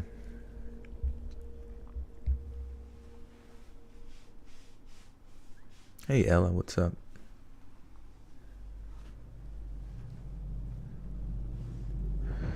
I just cleared a large Domino's Parmesan stuffed crust pizza. Don't judge me. I don't, dude. I really need to try the Domino's stuffed crust. It looks so freaking good, and I always loved the Pizza Hut one. For years, Pizza Hut had a monopoly on that shit, bro. It's not fair. It was good, though. But I think every pizza joint should have like there should be equal opportunity stuffed crust situations across America. That should have been an executive order by Trump. Day one. Anybody that didn't vote for that is pizza phobic. You do your French toast, and after you cook it, dip it in caramelized cinnamon sugar and butter with vanilla. Ooh, my God. I guess that's true. Like all the variations of what you could dip it into. That sounds amazing. And then obviously like the different types of bread. Damn. Mozzarella sticks and a grilled cheese sandwich. Holy shit. Welcome to America. How much cheese do you need? That's not a question you ask, my friend. It's something that you find out along the way. And it's usually not enough. Hi, kitty.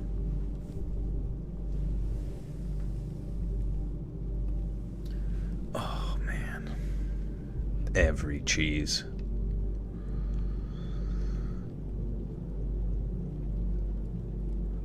My family says, okay.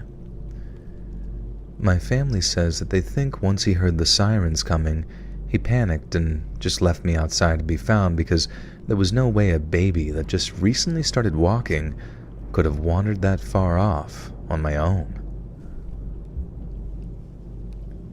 Your cat meowed, that's awesome. The cat whisperer. Look up caramelized French toast. You cook it and dip it for the double deliciousness. Damn.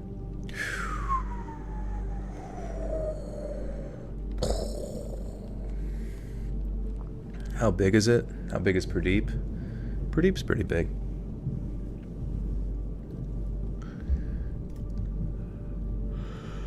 Also, I don't appreciate you calling my cat an it, alright? He's a cute little man.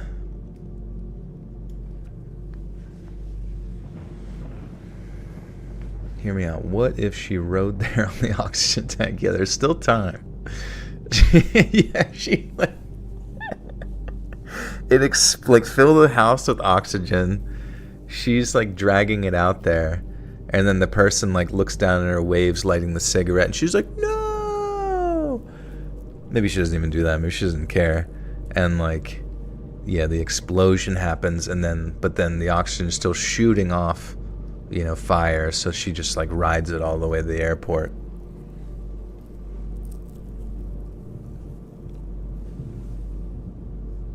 You hate cheese. Holy cow. I feel like you're kind of lucky, because that's like saying you hate crack. What's Pradeep's pronouns? I think it's just Big Chungus. Big/Chungus. Big Chungy. Or Dat Boy. Or Lil Boy.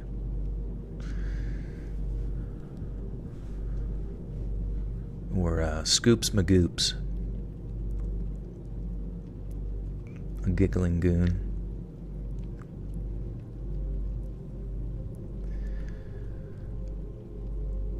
An old man showing up inside our apartment door, asking about citizenship. Have you got your citizenship yet?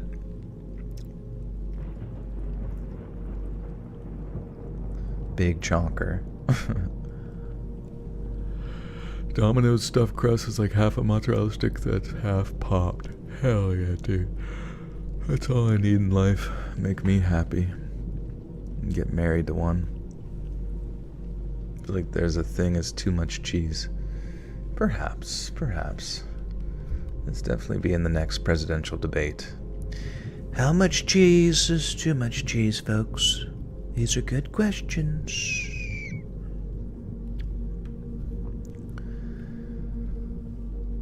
An old man showing up outside our... Okay, what the fuck is... I don't know. Okay, yeah, whatever. So for context, we live in a 3-family home. My husband and I live on the 2nd floor apartment, and you would not know where the door is unless you know where the door is. And our stairs are inside a covered porch area, and they're kind of hidden. So an older man with white hair showed up at our door yesterday and knocked on the door. My husband answered, and he started telling us that he was moving into the vacant apartment in the back of the house, and that our landlord said that he could wait and move into it in May. Now mind you, we know our landlord well, and no way that she would let the apartment stay vacant until May. And he said he put down a deposit and she was holding it for him. He started asking us all about our utility bills, the landlord's last name and demeanor, to which my husband answered because he thought initially that he was our new neighbor. And he then noted my husband's accent and asked, "Are you a citizen in this country?" And my husband responded yes, and then he started sharing how, it's a good thing illegals are getting deported, and asking my husband political affiliations. The conversation turned kind of weird after that, and we're independents but vote democratically and believe in respecting all people. The man left and proclaimed, "I hope you voted for Trump," as he walked down the stairs. Now, long story short, we texted our landlord and asked if she knew this man and who was renting the back apartment, and she said, "I don't know him. A young mom is renting that apartment." It's safe to say that we are super creeped out, and fast forward, he showed up again today. We bought a door camera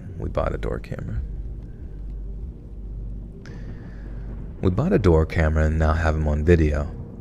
We don't understand who this man is or what his intentions are. Is he some confused old man or someone with bad intentions towards interracial couples? I don't know.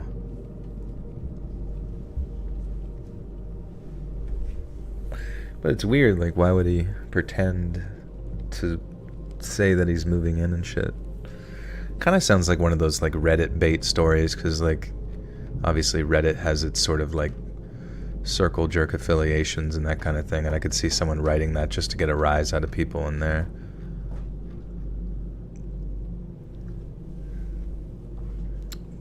But it could be real, too. Voila, chicken parmy Sammy with garlic butter bun. Oh man, there's this one guy who's like, he talks like he's from New York. He's like, boom, Bob's your uncle. Cut that up, drink it with a DC. He always drinks it with a Diet Coke, which I totally understand where he's coming from. But he makes these like delicious gourmet sandwiches on like YouTube Shorts. It's been a while since I've seen him, but man, his shit looks fucking yummy. And it really is just the bread that makes it, you know. Oh, coffee bean cake, welcome to the Butterscotch. You now have access to bonus content. Thank you.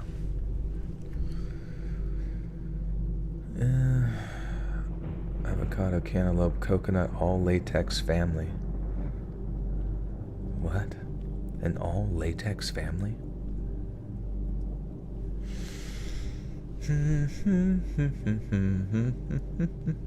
Alright. Oh shit. I think this is the last story actually, so. Hey, Appa, what's up? It's fun getting ready for listening to the madness. I have the worst FOMO. I leave for work as you're listening and going, oh, no worries. I got one more story left, so. Hold on, we've been going for 3.5 hours. It's a solid stream. So I'm going to take my magnesium real quick. I will be right back, guys. Don't touch that dial. We'll see you soon. Talk amongst yourselves.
Hey, I'm walking here.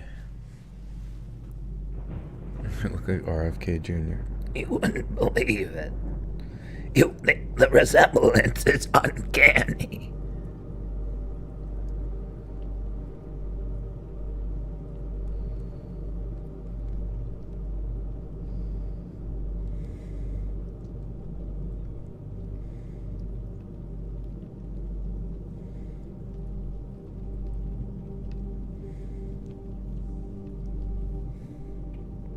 It's incredible. Vodka pizza? Vodka sauce, maybe. I wiped this time, yep. Front to back. Back to front. Get the whole gang involved.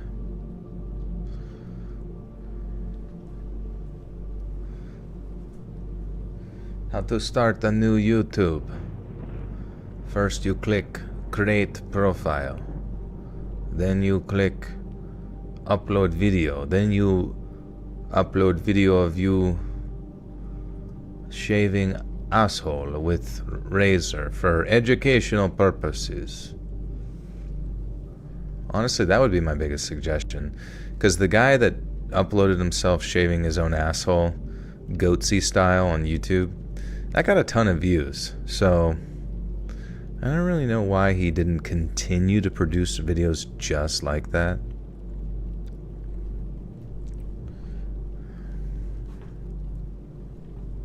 You were trying to prank me? What were you gonna do? What would the prank have been? Did he not? Wait, did he continue making asshole shaving videos? Let's take a peek. I'm gonna have to do some investigative research. Butthole shaving tutorial. How to shave your butt with a facial razor. Oh my god. Wait, he did do more. Last one was how to loosen up asshole for safe anal sex. Alright, let's get out of here, guys. Gee, oh my god. And then it's sucking dick and cock. You need a throat swab? Shaving my pubes in the shower? Jesus Christ. Why is this guy not the face of YouTube? What the hell?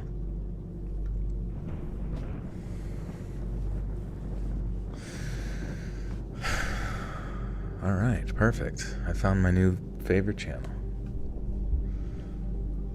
Hey Jansen, how you doing? An anal shaving fiasco. Well, that's why they call me... I'm kind of the whistleblower. I'm the whistleblower of the anal shaving community here on YouTube. I let people know what's going on. I dive in deep. I'm a method actor.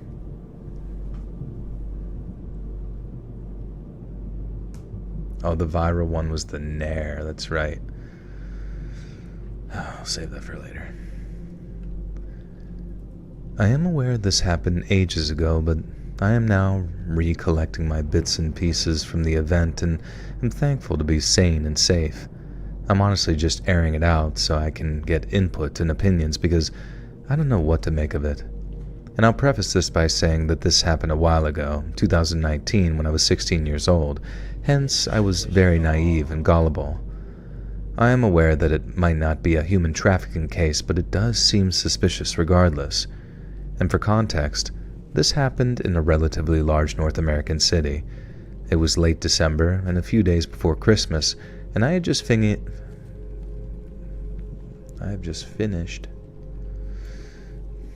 Honey dip. Honey dipperuda. Thank you for the joining the Buttersock cult. You now have access to bonus content. Let's take a peek down the rabbit's butthole. Also, Pradeep is releasing something from his rabbit hole right now into the litter box. We have to wait that out. He's going to do multiple runs.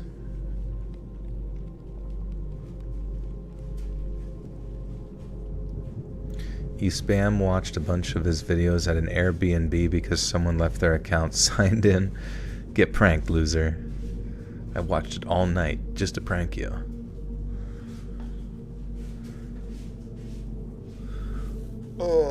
Yeah, do you guys want to listen to his ASMR litter box?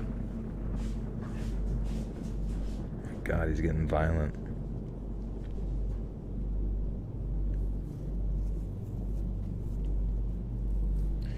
It seems like, yeah, he does like laps. He'll go in, swoosh around a little bit, walk around, lick his asshole for a tad, and then like come back to it. And then he'll get like mad and like jump around. Yeah, he meows. He's got his routine down. This is, some people call this the witching hour, I call it the shitting hour. I had just finished hanging out with my fuck. I had just finished hanging out with my friends and was using public transit, the subway, to get back home. My friends lived in a different area, so I had to travel back alone in that direction. The subway wagons were mostly empty. It was already dark out, and I recall it being around 8 to 9 p.m., maybe. And I was sitting on an individual seat where the setup was structured in a way that had an other seat perpendicular to my current one, which was empty currently. This one guy, who looked to be relatively Man, I sometimes skip words. This one guy, who looked to be relatively young, plopped down on that adjacent seat and greeted me with a smile, instantly. I didn't think too much of it at the time, since in all honesty, I thought he was cute. Physically, he had a middle-part, chestnut hair and was relatively tall and very slim. Nice facial features, too. I don't remember his face in a very detailed manner, but I remember thinking that he was really cute. And he was dressed in a sweater and jeans, didn't look disheveled or overly casual. Oops. He was dressed in a sweater and jeans and didn't look dismantled or overly casual either. And upon sitting down, he greeted me smiling, presented himself, and shared his name. We then started making small talk, and he brought up the fact that he had finished university, which made me ask for his age, and he claimed to be 24, which seemed to match with his appearance. What really creeps me out is that in response, I told him that I was 16 years old, and he didn't even seem slightly fazed by that. Matter of fact, he was smirking and had formed a visible grin, talking about how he missed being young and advising me to stay in school. He proceeded with asking me about what I was doing in the metro, my plans before that, and if I had any plans coming up in the next few hours, to which I stupidly answered no. He then started expressing how his friends had come up with a supposed dare, where he had to bring a random girl over, a complete stranger, to their party or hangout by accosting them randomly, such as this very occasion, I guess. And I remember finding it hard to believe, so I insisted on going home about a handful of times, to which he started pleading with me, claiming that it would be fun, and if I were to be uncomfortable, he would be... Jesus, dude. Just like right out the gate, hey, my friends dared me to have sex with you. Would you like to go do that? Oh.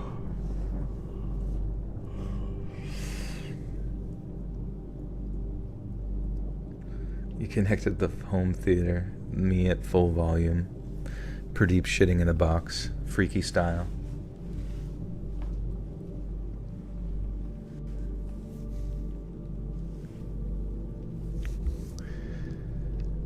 I remember finding it hard to believe, so I insisted on going home about a handful of times, to which he started pleading with me, claiming that it would be fun, and if I were to be uncomfortable, he would bring me right back to this...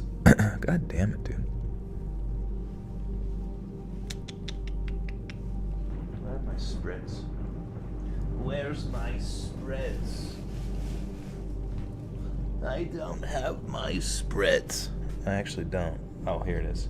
It was hiding. It was sick of getting spritzed.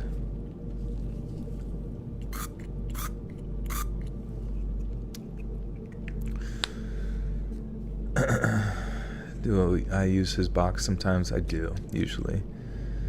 Thankfully, they installed litter boxes and all at my construction job site, so I can shit there as well. Just like home. Casey Crawford, welcome. to the Buttersock Cult. You now have access to bonus content. Thank you, thank you.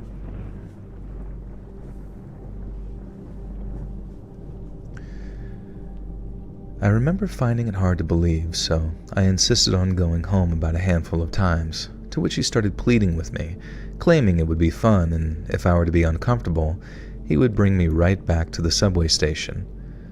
I kept insisting that my mom would get mad and asked if there was another day where we could do that, but he answered that it was a one-time thing, that it's a very uncommon gathering, that he hasn't seen these friends in a long time and wouldn't see them after the event, most probably because of a full schedule.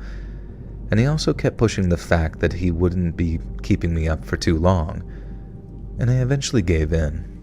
I know, super stupid, and I still can't believe it to this day. And we had to go through a few subway stations and got off in a pretty desolate area which was well known for its drug use and prostitution and poverty. But to be frank, I didn't know that at the time, although it was pretty obvious. The specific neighborhood still has a pretty tarnished reputation to this day. And the guy, Ben was his name, then revealed his real name to be different than the one he initially had given me and was seemingly Slavic. The name he revealed is most likely also fake too, I imagine. And he then started asking me pretty intrusive questions such as, what are your darkest secrets? What's your home life like? What's stressing you out right now? Why did you decide to come along? And he claimed to like getting to know people beyond the surface level, hence why he was being so intrusive all of a sudden. I, in all honesty, was a straight-A student, so I simply told him that studies were my main concern as of now, to which he answered that there had to be more than that. And we had to be about 15 minutes in at this point when a car slowed down next to us and rolled down its windows. A man let out a hey, but was immediately shooed away by Ben. Ben then told me the man was supposed to... was...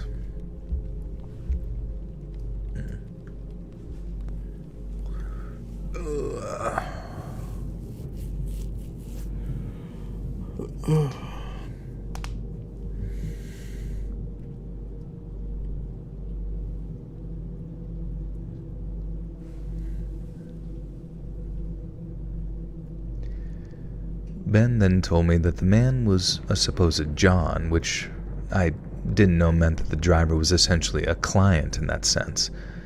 And I started to get wary but still made it to the hangout a few minutes later, which was located in a regular townhouse. It wasn't worn down or anything. I was greeted by maybe 5 to 6 dudes who were seemingly over 25. 2 of them looked above 30 as well, and they all stared me down and immediately asked how old I was, and I told them I was 16. One of the guys seemed sort of phased and let out a, "Come on, man, that's my sister's age. They might even be in the same school." And they all kind of laughed it off and moved on, and then never spoke about it again and barely asked me any questions except, "How'd you guys meet?"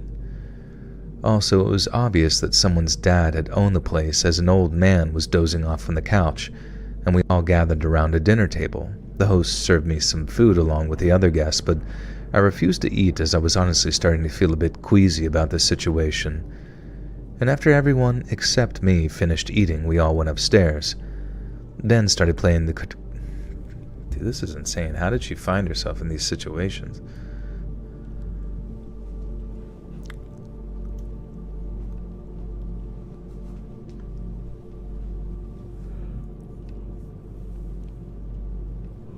Ooh, ooh, dude, that was a good song back in the day.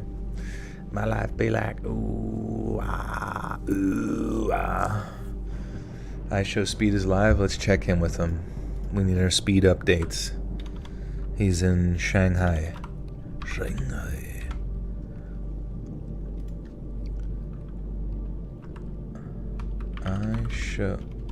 I show Speed. Speedington. IRL stream in Chengdu, China. Oh shit, they bought him shoes? Oh, that's dope. They gave him, like, football cleats. American football cleats. Must be sick. I like turtles.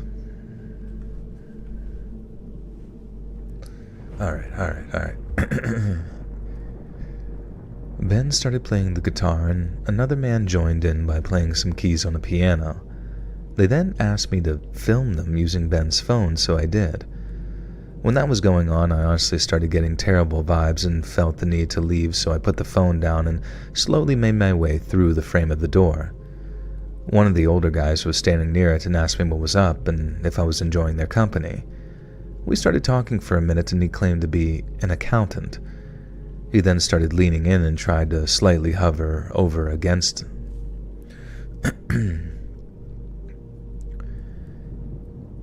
He then was starting to lean in and tried to slightly hover over me against the door frame. However, I stepped back into the staircase and made it to the front door, opened it, and went out to the driveway. Luckily, the door wasn't locked. Ben followed and asked me if I wanted to leave, and I immediately said yeah, and this time, he didn't insist on bringing me back in.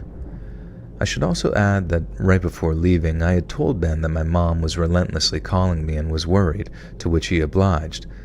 And on our way back, he proceeded to ask me if I was genuinely 16 and not below that, and he told me that if he were my dad, he would never let me out of...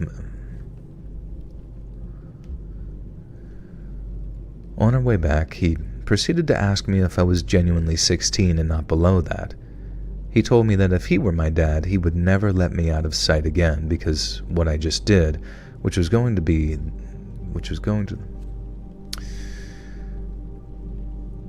He told me that if he were my dad, he would never let me out of sight again, because what I just did, which was going to the party in the first place, was the dumbest thing he'd seen any girl do, especially since I had no reason to do that, according to him. Once he accompanied me back to the subway station, I asked him for his Snapchat. I was a complete moron, or any other type of social media he had, and he told me he doesn't use his phone like that and was fully off the grid. I went back home, and I've never heard of him again. Although I didn't get conventionally harassed, like violence or anything else, thankfully, it was a pretty outdated happening.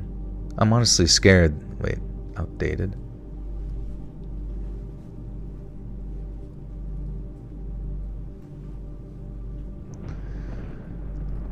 Although I didn't get conventionally harassed, like violence or anything else, and it's a pretty outdated happening, I'm honestly scared that I could have been a potential human trafficking victim, and it might be a stretch, but you never know. I want to know if there's any way that I could leave an anonymous tip to the city or something. I was searching through public records, but I couldn't find anything. But what do you guys make of the story? Ooh, ah, ooh, ah. Limbrat, what's up, dude? Thank you. Thank you guys for being who you are. You did it. You kicked butt. Alright, we need to read an outro, but I need you guys to think of something frickin' funny for me to say.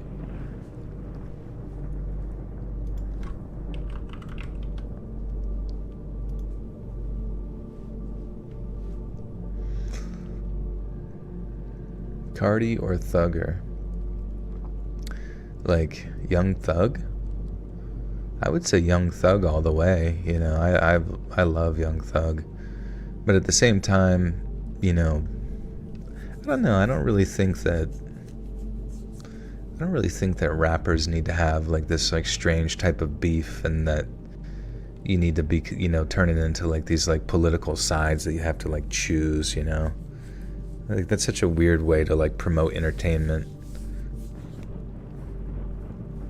I don't even know what like beef they would even have with each other. I feel like maybe they met in jail and got into a fight there over who got the next pudding pop. I'm walking here. Yeah, I'll say that at the end, thank you.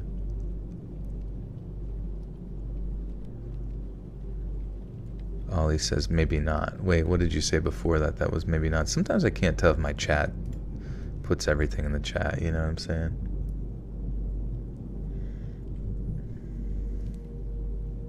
Do gibberish. My favorite language, gibberish. From the land of gibber.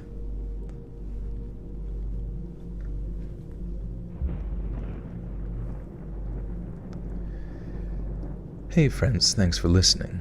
Click that notification bell to be alerted of all future narrations. I release new videos every Monday and Thursday at 9 p.m. Eastern Time, and there are super fun live streams on Sundays and Wednesday nights.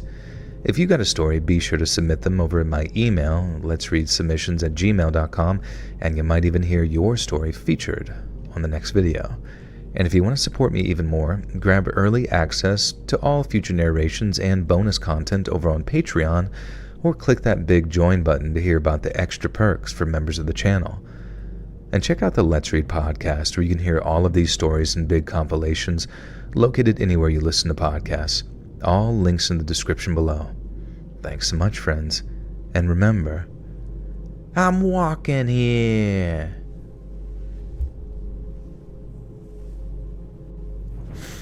Joel or Friends, what's the name of the song? Which one? The ooh-ah song? Ooh-ah, ooh-ah. Get your hand out of my pocket. Don't forget to go to Snurch. The deep sea likes to purr. I cuddle with my Stimpy cat I've had since 2000. Wow, that's a 25-year-old cat. You have a 25-year-old cat right now? You're telling me right now that you have a cat that is 25 years old. Favorite Thugger song? Probably Check. Gotta check. Gotta check. Sheesh. Just that whole song from that whole album, Barter 6, is just so funny to me. It's like I love the songs, but I also find them like ridiculously funny at the same time. You have a pre-9/11 cat. I mean, that blows my mind. Wait, did she respond? It's stuffed, Ren and Stimpy. Oh, okay, no worries. I was like, holy shit. I mean, that's odd. That would be sick.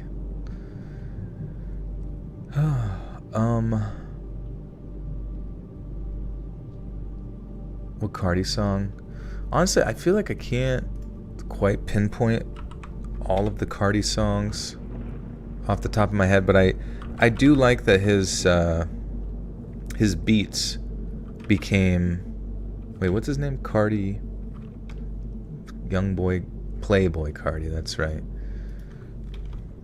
I like that his beats sort of became a very like influential kind of trope, I think, within hip-hop music and shit like that. What are the popular ones? Yeah, Magnolia, Woke Up Like This, shit like that. I mean, it's just good. Sing wop, wet ass pussy. Oh, shit. What Uzi song do I like? Uzi, let's see. Well, Uzi Vertical, aka The Giant, aka Flippa, aka Flippa Pancake, aka Flippa Burger. Oh yeah, so you got EXO Tour Life, 20 minutes. 20 minutes.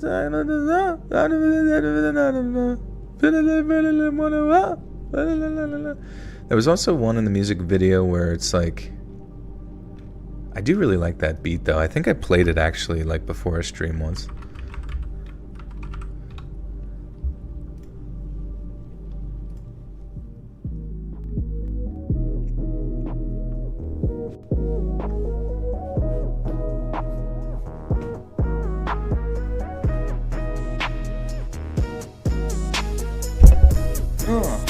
Ow. Ooh. E. Yeah.